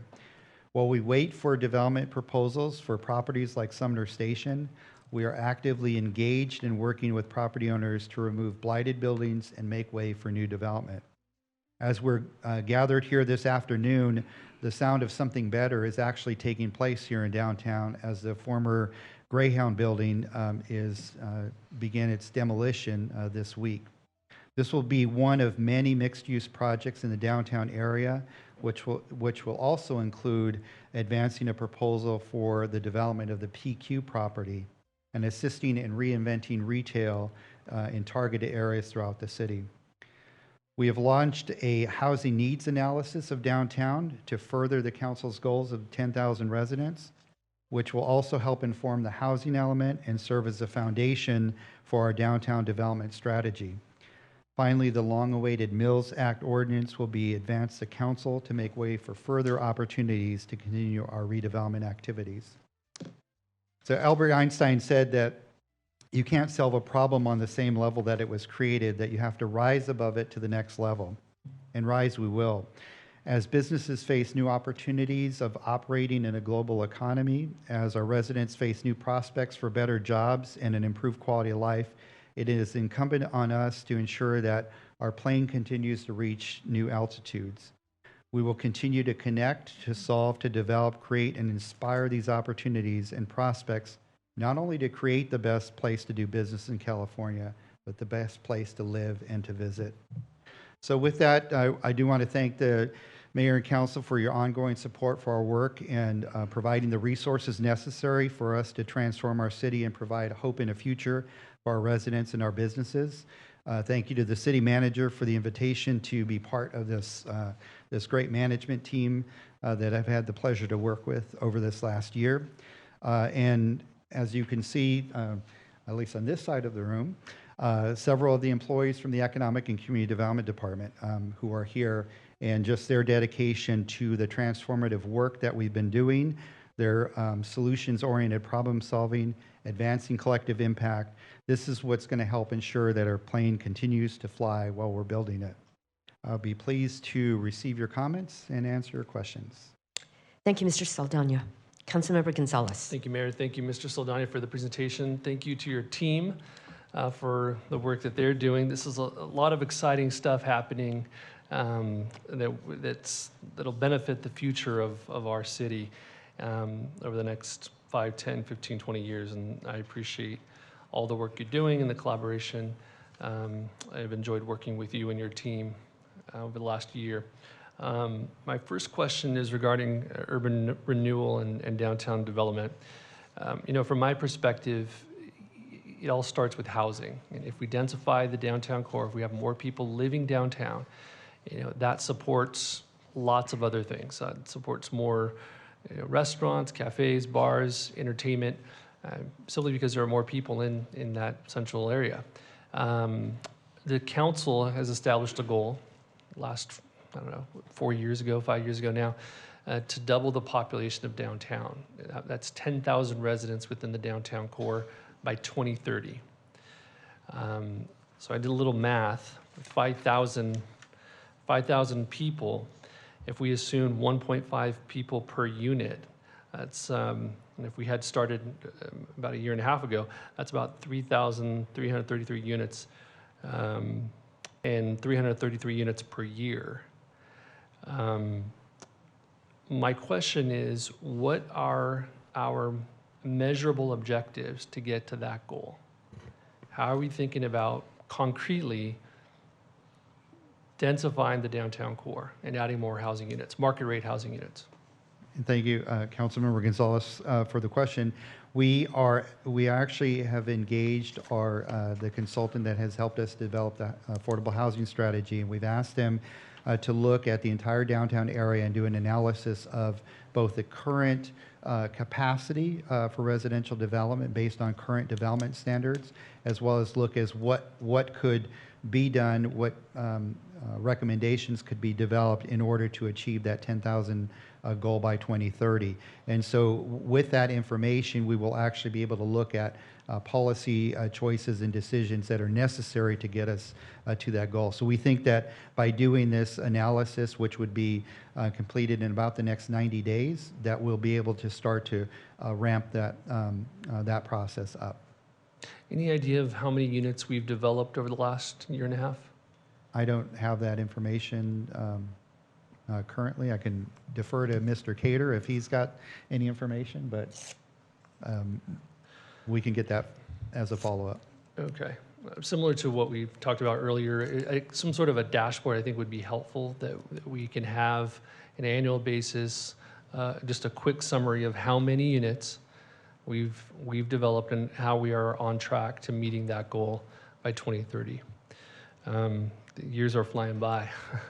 My second question is related to neighborhood revitalization. I hear from a lot of different residents and their concerns about the condition of some of our more historic neighborhoods, and certainly the feeling of underinvestment for years. And in all honesty, the council or the city frankly had no money for the last 20 years or so, and so our response to some of these issues were anemic at best. There just were very few resources for us to do really good neighborhood revitalization work. But there has been work done. Some folks will say that the city has abandoned or neglected certain areas for decades. I heard someone say 100 years recently. And the truth is, that's not quite true. There used to be a redevelopment agency that existed with the city that ended not by our doing, but by that of the state action during fiscal crisis at the state in 2011, 2012. And so that really took away one of our major tools to do some intentional redevelopment work. My point is this, though. There was significant investment made in the southeast part of town in very important projects, including bringing a grocery store to Union in California, some other commercial development, many affordable housing projects. We were able to purchase the PQ property because of redevelopment, the Kentucky and Baker Street property because of redevelopment. There's plenty of affordable housing projects that exist now because of that work on Baker Street. But still that sentiment remains. And so how are you thinking in terms of our work here today of communicating and working with the public so that we're doing the right projects and we're doing meaningful work so that in 10 years from now, we're not hearing the same thing? Because my hope is that we're going to spend hundreds of millions of dollars in investment. And my fear is that that it will be diffused and people will not feel that impact, and we will still hear that the city is not invested. I think that would be a tragedy for us. And so I want to ask you and press upon you to think about this work really strategically, and also the communication that we do with our neighborhood residents and stakeholders to ensure that that sentiment is addressed, that we're making real investment, but also that we're communicating a lot of the work that we've done. Right. I appreciate the question and the feedback. I will say that the work, and I think we'll get a good sense for this as we start in the Niles Monterey area, is that the approach that we're taking, as we refer to as collective impact. So it's not just the city making investments and making improvements into the area, but working with other, whether it be community-based organizations, school districts, and other entities that are all doing other types of work within that area and bringing it all together so that it is making that measurable and visible difference within those areas. Now, we do have to, to do that work, we're doing it neighborhood by neighborhood. That's the most effective way for it to be completed and for it to be visible. And I think that, the second thing to offer too is the fact that we have to have, and we will have, a ongoing maintenance review of those types of investments as well, because it's important. When we've walked down MLK Boulevard as an example, and we saw the redevelopment sites and the things that should have been, and we're now going and making those investments to finish those projects. Had they been finished in the beginning, or had there been consistent maintenance or monitoring of those types of investments, we would have seen, that those types of things maintained. And I think that's where we get some of the feedback that we do, in the community, is that we need to make sure that once we make those investments, they're maintained and that they're communicated out. But again, I think you'll find the approach, not just our department is taking, but other departments are as well, is to make sure that the work is very focused so that it actually is purposeful and is visible to the residents in those neighborhoods. I really appreciate that, and I agree with you 100%. I think we've had conversations about this in the past, but focused work that's transformative in nature, that we can point to, serves us all, I think, far better than trying to do lots of things that may have marginal impact. Let's focus our efforts and energy, and then we can move beyond that. So I think that's a very smart strategy, and I appreciate it. So again, great job to you and your team. Keep up the good work. I look forward to working with you. Thank you. Thank you, Councilmember Gonzalez.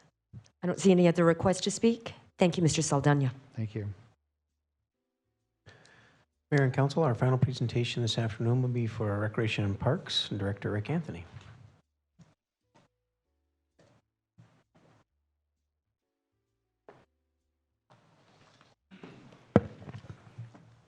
Good afternoon. Good afternoon. Welcome. For the record, Rick Anthony, Recreation and Parks. I won't diminish all of the great presentations that my colleagues have by saying you saved the best for last, but you certainly saved the fun for last, right? So, and being a competitive team here, our goal is that we will have the quickest presentation for the afternoon. So maybe we can work together on that one. I've been here for 1 year now, and I really have to say that last year, doing this presentation, I was very new and certainly getting acclimated and returning to my hometown. But over this past year, one of the things that just a huge and a tremendous blessing to me was getting to know my team. And I can tell you that these individuals here are one of the hardest working and dedicated folks that I have the pleasure to work with. They truly are committed to the task, and they understand that for them it's more of a calling than it is a job. So I would certainly want to just acknowledge them. Our Assistant Director, Darren Budak, right behind me, Park Superintendent Keith Howell, Parks Construction Facility Planner Fidel Gonzalez, our Business Manager, who actually will take a little bit of this presentation this afternoon, Rajan Mistry, and the newest member of our team, who we just threw in the deep end the last couple of weeks, helping to onboard our Ranger program, Walter Villa. So with that said, we'll go ahead and get started. And about 5 or 6 months ago, we took a retreat. I think it was in February. We took a staff retreat and talked about the direction of our organization. Had a really good time at north of the river for about half a day and talked about where we've been, certainly where we envision to head as a department moving forward, just meeting the demands of a really growing city here. And so what you see here is kind of a slight change to our org chart. The biggest thing is we kind of created the Office of Director that will provide additional support in the direction of the department. We have some administrative support staff, which, as I mentioned, Walter will be a part of that. We also look at the new division. The Enforcement Division will not only house the Rangers, but also our Rapid Response Team as they work in concert to get at some of the big issues that we face here as a department. One of the things I do want to point out is one of those divisions, the Recreation Division, at this time does not have kind of a head of that division. Darren is the de facto Recreation Superintendent. Through our master plan, we hope that they will give us some great recommendations in terms of how we need to be growing in that area. As we kind of look at our accomplishments this year, this was a historic year for our department. And you all can see around town, we've replaced many, many playgrounds, I think 11 to be exact, with the 12th one kind of put on hold as we wait on the reimagining of MLK. And I believe in the past, the reason why I say it's historic, because Fidel can correct me if I'm wrong, but I believe in the past they would be lucky to do 1 or 2 playgrounds a year. And a lot of credit goes to Darren and Fidel and Raj. They worked on a blanket contract to really be able to cut down on a lot of the red tape and get these playgrounds going. So we've been doing them in rapid fire. And altogether, 25 projects when you include the tennis courts, all of the access improvements. Just really proud of the efforts that the team has been able to accomplish this year, and it's certainly evident around the city. Speaking to a little bit of our RRT accomplishments, this is a side-by-side comparison from the previous year to this past year. You can see encampments tripled, city source requests a little bit down, the big numbers of vandalism and special projects, and kind of the same theme with the rest of the other departments in terms of trash and getting at all the issues of homelessness. One of the things, the city source request, that's kind of the number of days to respond to that. It's kind of directly related to not just our staff shortage, as you've seen, but also just the amount of effort that it takes to get to the special projects and the vandalism. All those things working in concert certainly slows down our ability to get at some things, but we hope to certainly keep working hard for those, to get those things back down. Our ongoing partnerships and sponsorships, we have some great stakeholders in the communities and continue to nurture those relationships. And we understand as a department, we work very closely with the community. We could not complete our mission apart from all of the nonprofits and community stakeholders. This is just an example of some of these. A lot of the Kaiser Permanente Operation Splash and Kern 5 and USA Swim, those provide grants for hundreds of our residents to not only have swim lessons, but some lifeguard training and water safety programs for both the youth and the parents. Some things that we're very excited about is change. And this, again, is the theme from a lot of the other departments. There's just a lot going on, a lot of changes that are happening. Our master plan is right in the middle of its public engagement. Walter has also kind of taken on the lead in terms of just going out there to some of our events and really engaging with the community. We certainly hope to have that wrapped up. I think our deadline is July 10th, and that's going to give us a lot of good data to be able to move forward to the next phase. Part of our master plan also includes MLK. And I do want to thank you all for your support, because I think there was enough justification to say we don't need to wait through this master plan process to get started and getting some things done. So MLK is also kind of on a separate track. It is wrapping up its public engagement. We literally had a Zoom call with the elementary school this morning, the principal and some folks from Bakersfield City, to talk about how we interact. I know I keep going back to Baltimore. They both have Bs, so by next year, I'm going to have it all the way out of my system. But Bakersfield City School District working together in terms of what the school needs and how we can utilize that park together. As you can imagine, there's a significant amount of fear because of the past, and we told them today that we want to eliminate that we understand the issues in the past, but we want them to look at this park to be a partnership with the school. They talked about opening some other schools across the street. There needs to be safe access. So really good discussion with some of the community stakeholders, specifically in regards to MLK. We hope to have that wrapped up sooner and go right into design, and with the hope to be ready for some sort of construction by next year. So that's the goal for that, and that's exciting. Contract landscaping. Last week, we, for the first time, if I understand, that we actually contracted out an entire area to Elite Maintenance and Tree Service. Again, a lot of kudos go to Darren and Keith Howe for working with this bid. We think we have a very good company that will perform. We're still providing the oversight for this particular area, but I believe this is kind of a model for us in terms of how the city continues to grow and how we're going to be able to sustain that effort in keeping up with the responsibilities that we have. In concert with that, we also moved our maintenance staff to 410s. Again, just another effort so that we can be more efficient and get at some of the things and challenges that we've had here in the city. And if I can finish with just our water conservation efforts, Darren's leading the charge on that. We put it on the shelf for a little while we onboarded the contract landscaping and also adjust it to the 410 schedule. But we're working with Cal Water for a turf replacement program. Basically, it's a reimbursement program that they will give us for all of the turf removed in some of our medians and streetscapes. I believe it is to the tune of $3 per square feet.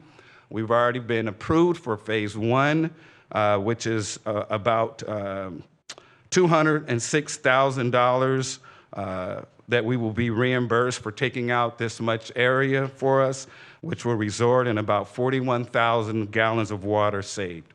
And we hope to continue with that program. I think our timelines right now, what we're planning to do is kind of show, especially your districts that will be, your wards that will be affected the most, kind of give you an idea of what we're proposing, give you what kind of a before and what after look concept, and then move right in to begin removing some of that turf. So you'll hear a little bit more about that, hopefully in the next 2 or 3 weeks as we get started on that. And then last but not least, I want to give you a big thank you for that big program right there, and the head ranger himself, Mr. Darren Budak, as we onboard that, really getting some really good responses already from HR in terms of how many applicants that we have applying for these positions.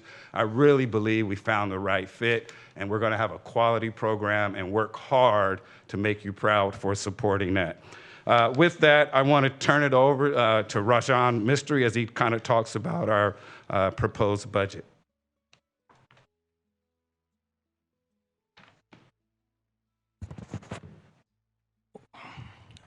Let's begin with our operating budget. We have multiple sources for our operating budget that makes up the whole. The biggest one, obviously, is the general fund. It's going up about 8.5%. Of the 2.1 million, majority of it is costs that we don't directly control. For example, water line, electrical, utilities, risk rates, fleet rates. But that also incorporates, obviously, the CalPERS salary increases that are required. And also, we have part of our landscape maintenance that Rick spoke about. We have a little bit of a addition for that, for outside contract maintenance. The Amtrak operations, it's a special fund that deals with the Amtrak station landscape maintenance. We are not requesting any changes there for this year. There's adequate funding there. In the public safety and vital services, that incorporates our rapid response teams and also the park ranger program. That's a significant increase of 92%. Of that, 1.9 million is primarily to get the park rangers getting on board, salaries and benefits on that. We are requesting one new personnel for the next fiscal year. It's in the general fund. It is a park technician with the estimated startup cost of $171,000. That's salary, benefits, equipment, requesting a small pickup truck with that. This position was part of the reinstated department's planning and inspection section, which was dissolved in the past due to economic conditions. Currently, our parks instruction and facilities planner, Fidel, is pretty much it. And I assist him as the business manager on different contracts to get some projects moved on. As the city in the last few years, we have grown when it comes to our developments from streetscape, medians, new parks that come in online. That entails a lot of inspections on site out there with contractors, vendors to make sure everything is completed based on requirements and scope of the cities. It will help with the new development and also all the capital projects that we've been requesting and being approved by council. Here, the next two slides will incorporate some of the funding sources and the projects for the next fiscal year. The first two, Saunders Park, are both at Saunders Park, Ward 2. They're both funded by CDBG, and there's one. The first one is the sump wall. There's a sump directly adjacent to Saunders Park. Historically, we have huge issues with homeless and living in that area, so developing encampments. So, and the chain link fence there is just not adequate to control that environment there. The second one is with the pavilion at Saunders itself to put a fence around it. It's, if I'm not mistaken, it's a wrought iron fence. Yeah, it's a wrought iron fence. The other next two projects, Amtrak Station and Aero Park, they are funded through the Capital Outlay Fund. Amtrak Station rest area. In the past, there was actually a small play area for kids, but nobody ever used it. Now, because it's a combination of a Greyhound bus stop, we best thought it would be good to have more of a rest area for when travelers stop by for a little picnic or a little station to stop by. Aero Park wall improvements, it's a project at the Aero Park that Southwest Baseball has requested over the years for them to just help them out with securing of the area. And then the next two projects, the higher dollar ones, the Neighborhood Park Reimagining, that is the 1.6 million that's going to the MLK that Mr. Anthony spoke about. And then the next one, we are the Mason Moran Sports Complex, the $1 million request. The recreation parks, it's their facility, but our colleagues at Public Works are the lead on the project, so thank you for Public Works on that one. And the park access improvements, that is for various parking lots, but the big one, of course, is the one on Truxtun Avenue along the Kern River Park Trail. That parking lot is in need of completely renovation, and so it's going to fund that project along with some additional unidentified areas. Right now, we're still looking at some other areas. But that's a large-scale parking lot that needs to be redone completely. The Beal Park court renovation, that's the basketball and tennis courts at Beal Park, the concrete replacement with post-tension slabs. And the next few PARI, it's a park amenities and reinvention improvements.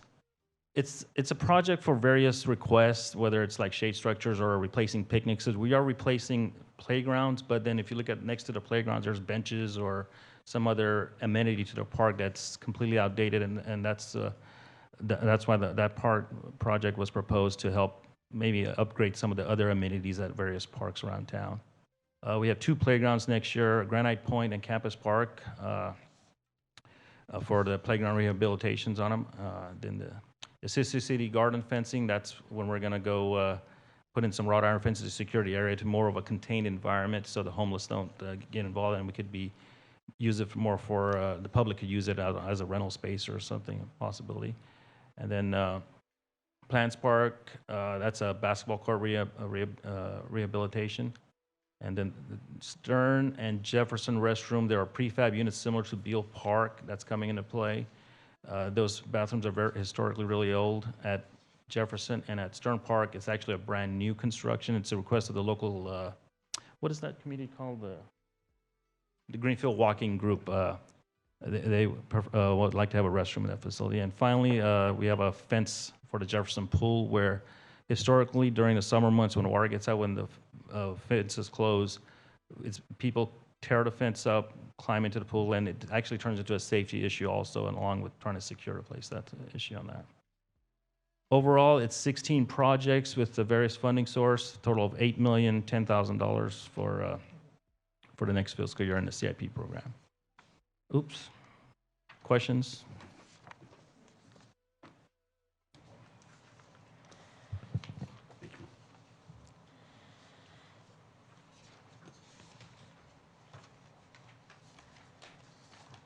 Well, thank you, Mr. Anthony and Raj. Councilmember Smith. Thank you, Mayor.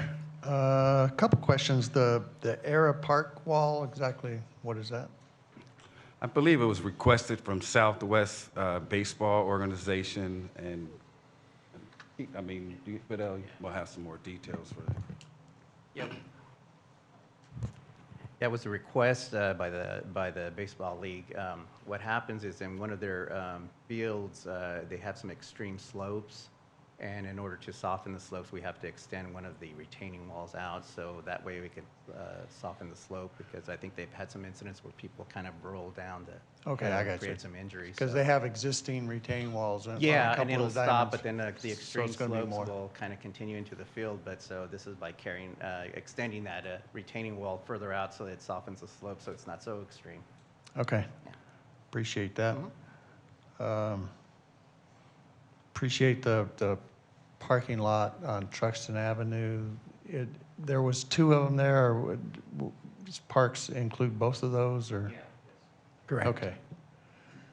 So I think one of them was initially built as a park and ride or something, but right there, across from 3A. I think the two that we're assuming are both that are along Truxton. I know there's the park Yeah. and ride also towards the West Side Parkway, but we are looking at both that are on either side of Mohawk on Truxton. Great. Thank you. And then I just wanted to compliment Rick. He says, you know, a lot of change, and I think, Rick, you've really driven that change. I remember meeting you when you first got here, and you had the idea of the park rangers and the idea of a new general plan, and you got all that stuff going forward already, and appreciate your vision and tenacity. Thank you. Thank you. Thank you, Councilmember Smith. And Mr. Anthony, I hear the same thing from the community about you. So thank you very much. Councilmember Arias. Yeah, I've learned pretty quickly. If you're not on Rick's team, you better get out of the way, because that man is on a mission, and it's to provide safe spaces in our parks for our community to enjoy and to play in for many decades to come. And that has become crystal clear to me, to many constituents in Southeast Bakersfield. On behalf of them, thank you. Thank you so much for everything that you've done when it comes to the Park Ranger program, defending it and promoting it multiple times as it's come across our desk. You know, doing outreach in the community to work with stakeholders, different community interest groups, to earn that support, to bring it to our committee meeting and answer, you know, dozens on dozens of questions. Thank you, because our parks will be safer because of it. With regard to MLK Park, it just brings me so much joy just to think about where we are in that process, to think that, you know, we are almost a year out from where we started about a year and a half ago, from potentially breaking ground and starting construction on that. To know at that our last council meeting, we brought in the extra, I think it's 1.5, 2 acres, from the county. We're waiting waiting on them to sign that paperwork so that we can make that official. That's just really exciting. And to know that we have some strong community leaders from the Southeast community who are spearheading and shaping that project, we just couldn't be in a better position. And I'm just so excited that we have you at the helm and you have a strong team supporting you to get that done. With regard to the CIP projects that we have this year, I just wanted to ask, what exactly does the team plan on doing with the park amenities and renovation improvements, the PARA allocation? Yeah, a lot. That's the short version of it. What was happening in the past is that anytime we had an issue of vandalism, it actually would come out of our operating budget. And historically, we kind of know what some of those numbers are, especially lately. So that's one aspect of that, is to be able to do those things. When you have a restroom that's burned out or bollards that are destroyed, that account is for that. But also, as Raja mentioned, as we make these improvements on the playgrounds, other things kind of stick out like sore thumbs, right? So there may be some benches that need to be replaced, water fountains that need to be done, shade structures that we may want to add because we've added additional amenities. So this account will do all of those things. We have some flexibility in the description. Certainly we feel like it will go a long way, but we will certainly spend the funds and we'll track it and keep an idea of historically what we need in that account. But those will be ongoing expenditures, mainly if you have a request, if you're getting complaints in the park, hey, can you go out here and replace that? Or can we add a shade structure here? That's exactly what that account is for. Okay, fantastic. Thank you for that explanation. That's kind of what I thought it was going to be intended for. And I just wanted to say that the $500,000 that's been allocated probably could be used at Plans Park alone. And so I just wanted to make that crystal clear and share that, you know, I'm in full support of your team. And in fact, I want to make clear that I would be in support of potentially doubling that allocation as we move forward in the budget process, because I think our parks severely need it. When I think about some proactive measures that we could be taking, whether that be fencing off the park itself or fencing off the parking lot to make sure that we're limiting access once, you know, we're all falling asleep and our eyes kind of go away. I think that could be a serious and meaningful allocation to prevent some of the negativity that could happen potentially in our park. And I also just want to thank the allocation for Stern Park. I know the ladies at Greenfield Walking Group are really excited about that. Really quickly, are we going to be utilizing that existing structure there at Stern? We're looking into that, and I do believe we just had a conversation about, we believe it has a pump in that building, so there may be a water connection there, but there's still a little bit of work that we need to do to investigate all the details. And if I can, thank you for bringing up the fencing and the heart, because I didn't mention that. Part of the Ranger program will be adding hardscape features that they can support, and that's in terms of gates that will be locked in some parking lots, and the PARI account will be that account as well. So as you can imagine, if we start identifying parks that have a historical problem of people just spending the night in the parking lot, we'll be able to lock those gates. We'll be able to at least get it. Now, you never ever can't control people are intent to do wrong. It's very difficult. They can ride over the grass, but I do think it would be a significant deterrent because we're changing the culture out there. We're just saying we're not going to accept that you can just do anything you want to after dark. So that PARI account will also go a long way in creating hardscapes where there's opportunities to really secure the parks as well. Fantastic. That's all my questions. Thanks so much. Thank you. Appreciate it. Thank you, Councilmember Arias. Councilmember Gonzalez. Thank you, Mayor. Mr. Anthony, thank you for your presentation, and great job to your whole team for working on a number of projects as we improve the condition of our parks and therefore the quality of life of our community. You know, neighborhoods, many of the neighborhoods throughout Bakersfield really center around the neighborhood park, and it's important that they are high quality in all parts of the city. And so I appreciate all of that. You know, I need to relay a few messages from some of my constituents from Jastrow Park and Westchester. They want to thank Recreation and Parks for the new playground and for the design work of the stage structure. We're very excited about the World War II Memorial. Actually, Councilwoman Gray and I were both at the groundbreaking there, along with the mayor. The folks in Quellwood appreciate very much the new playground. It is well utilized. It's no longer part of Ward 2. It's actually Councilwoman Gray's now. But take good care of them. They're special to me. But they certainly appreciate the playground there. At Beal Park, the restrooms are fantastic, and I really appreciate that. We all do. And I can go on, and Jefferson Park, we're excited about the new restrooms that we sorely need, and really appreciate the basketball renovations last year, and also the removal of the covering, the stage structure to improve the amphitheater. So lots of good work all around the city, and just a big thanks for doing all of that. Have a few questions if you don't mind. First and foremost, I noticed in the tech services budget, if you look on page 51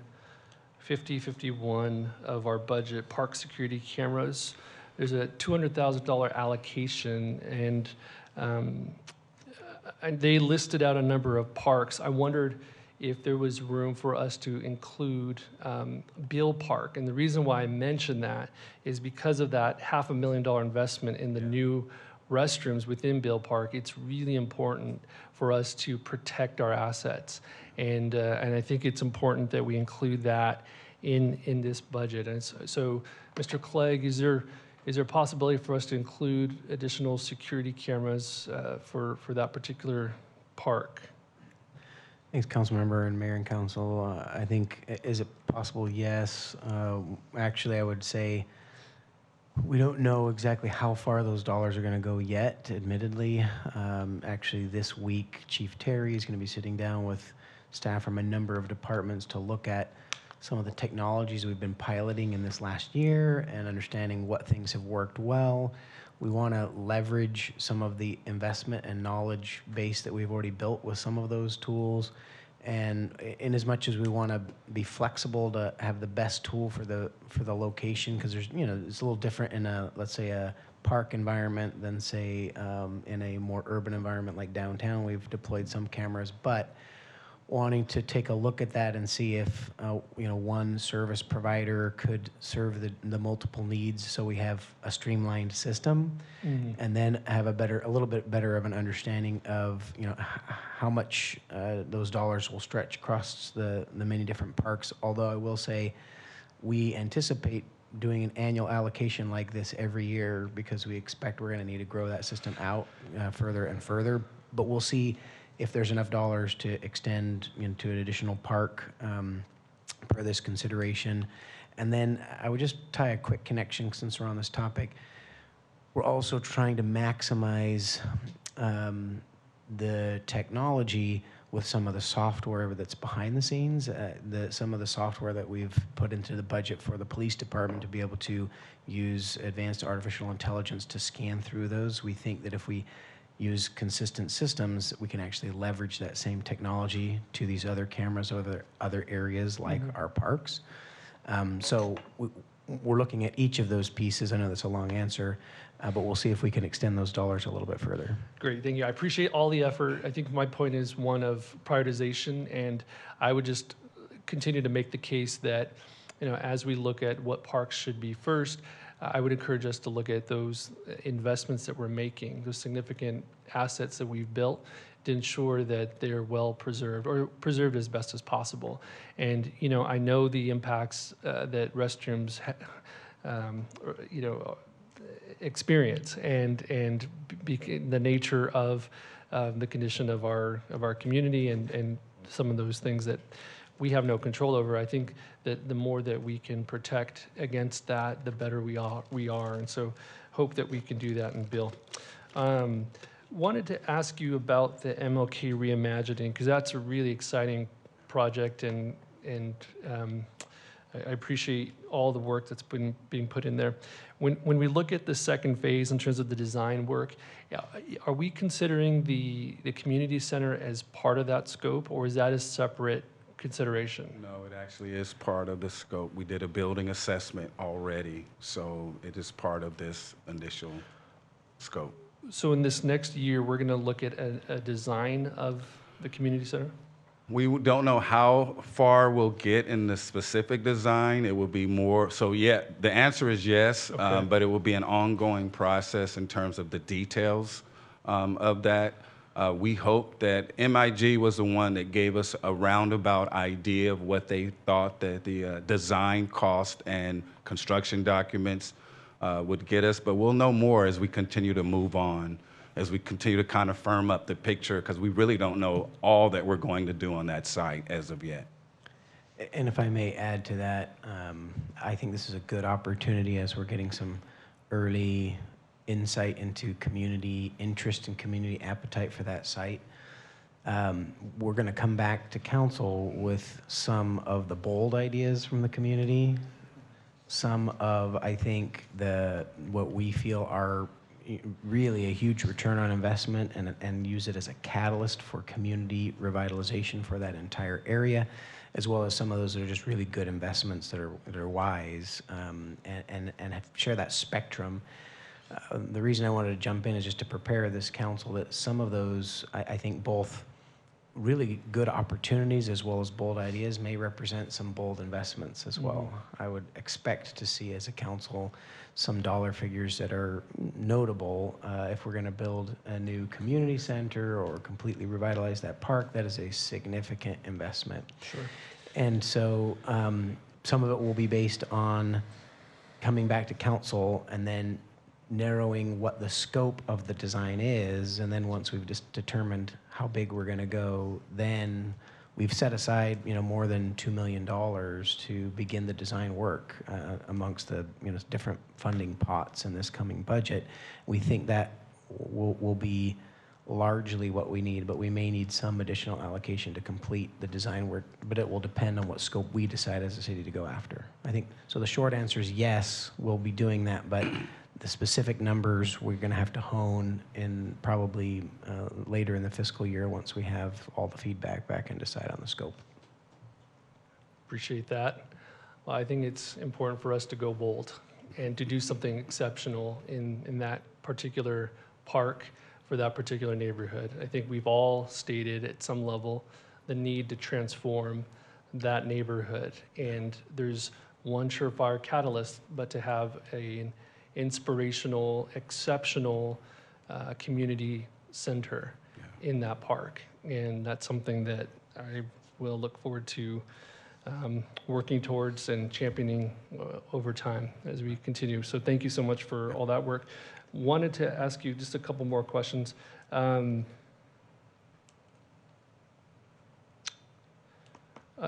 made this point a few months ago, maybe a year or two ago, related to McMurtry.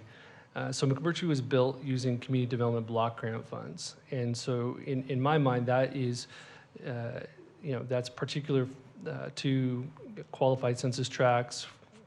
Really those dollars are federal dollars that are intended to benefit people living in disadvantaged neighborhoods. And so my question is, how are we thinking about giving access to that facility to neighborhood residents south of California Avenue so that families, children within that area have better access to the pool facility? That's a great question. Number one, as I mentioned, all of the grant programs are actually for those qualified individuals, certain income levels. So a great number of our current programming is focused on that. One of the things that we're having a huge struggle in is lifeguards. And again, it's emblematic of what's going on across the nation. We just cannot hire enough lifeguards to really expand on the services. So I've gotten numerous complaints that some of the sessions, some of the opportunities from just the local residents are not there because we don't have lifeguards to cover. So we're doing as much as we can to try to expand those services. Certainly all of us would love to be able to do more. We do see that there is a need and an appetite for us to do more, but we're limited, and we need to be a little more creative in the future on how we can make sure that we have a great pipeline of young lifeguards so that we can really meet all of the needs. Right now, I don't think we have any pool that is open at full capacity. All of it's limited, which is unfortunate. Got it. And my final question. Yes, sir. And this is a question that I've asked a few years ago, and I'm going to resurrect.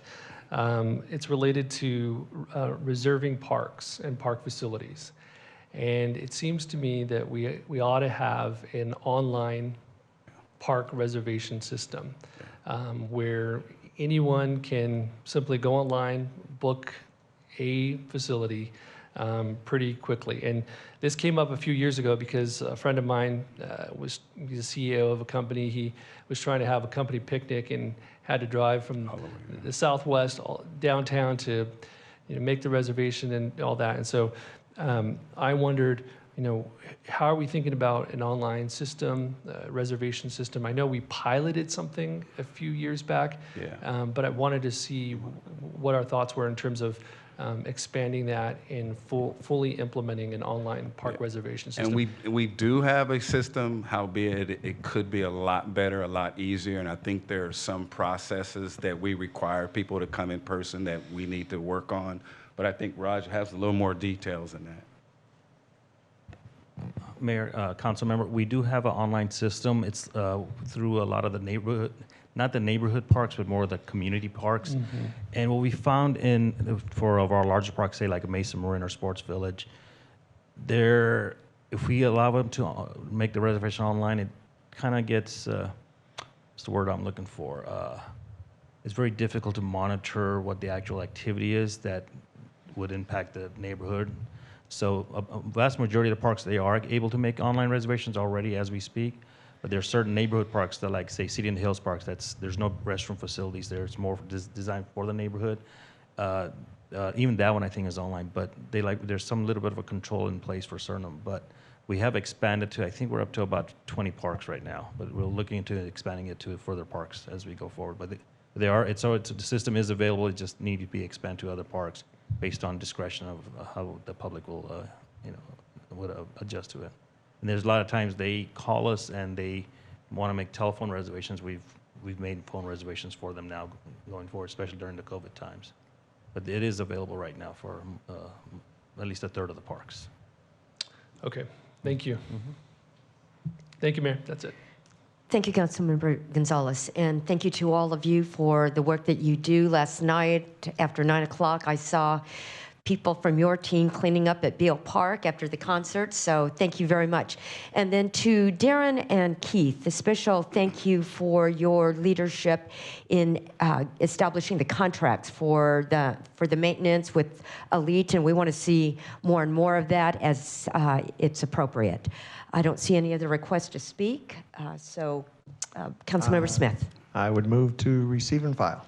You have a motion to receive and file. Please cast your votes.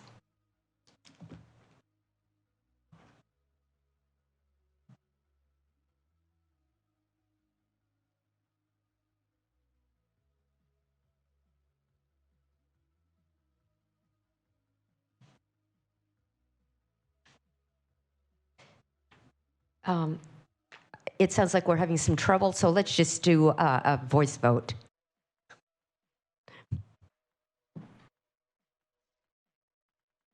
Vice Mayor Weir, Councilmember Arias, Aye. Councilmember Gonzalez, Aye.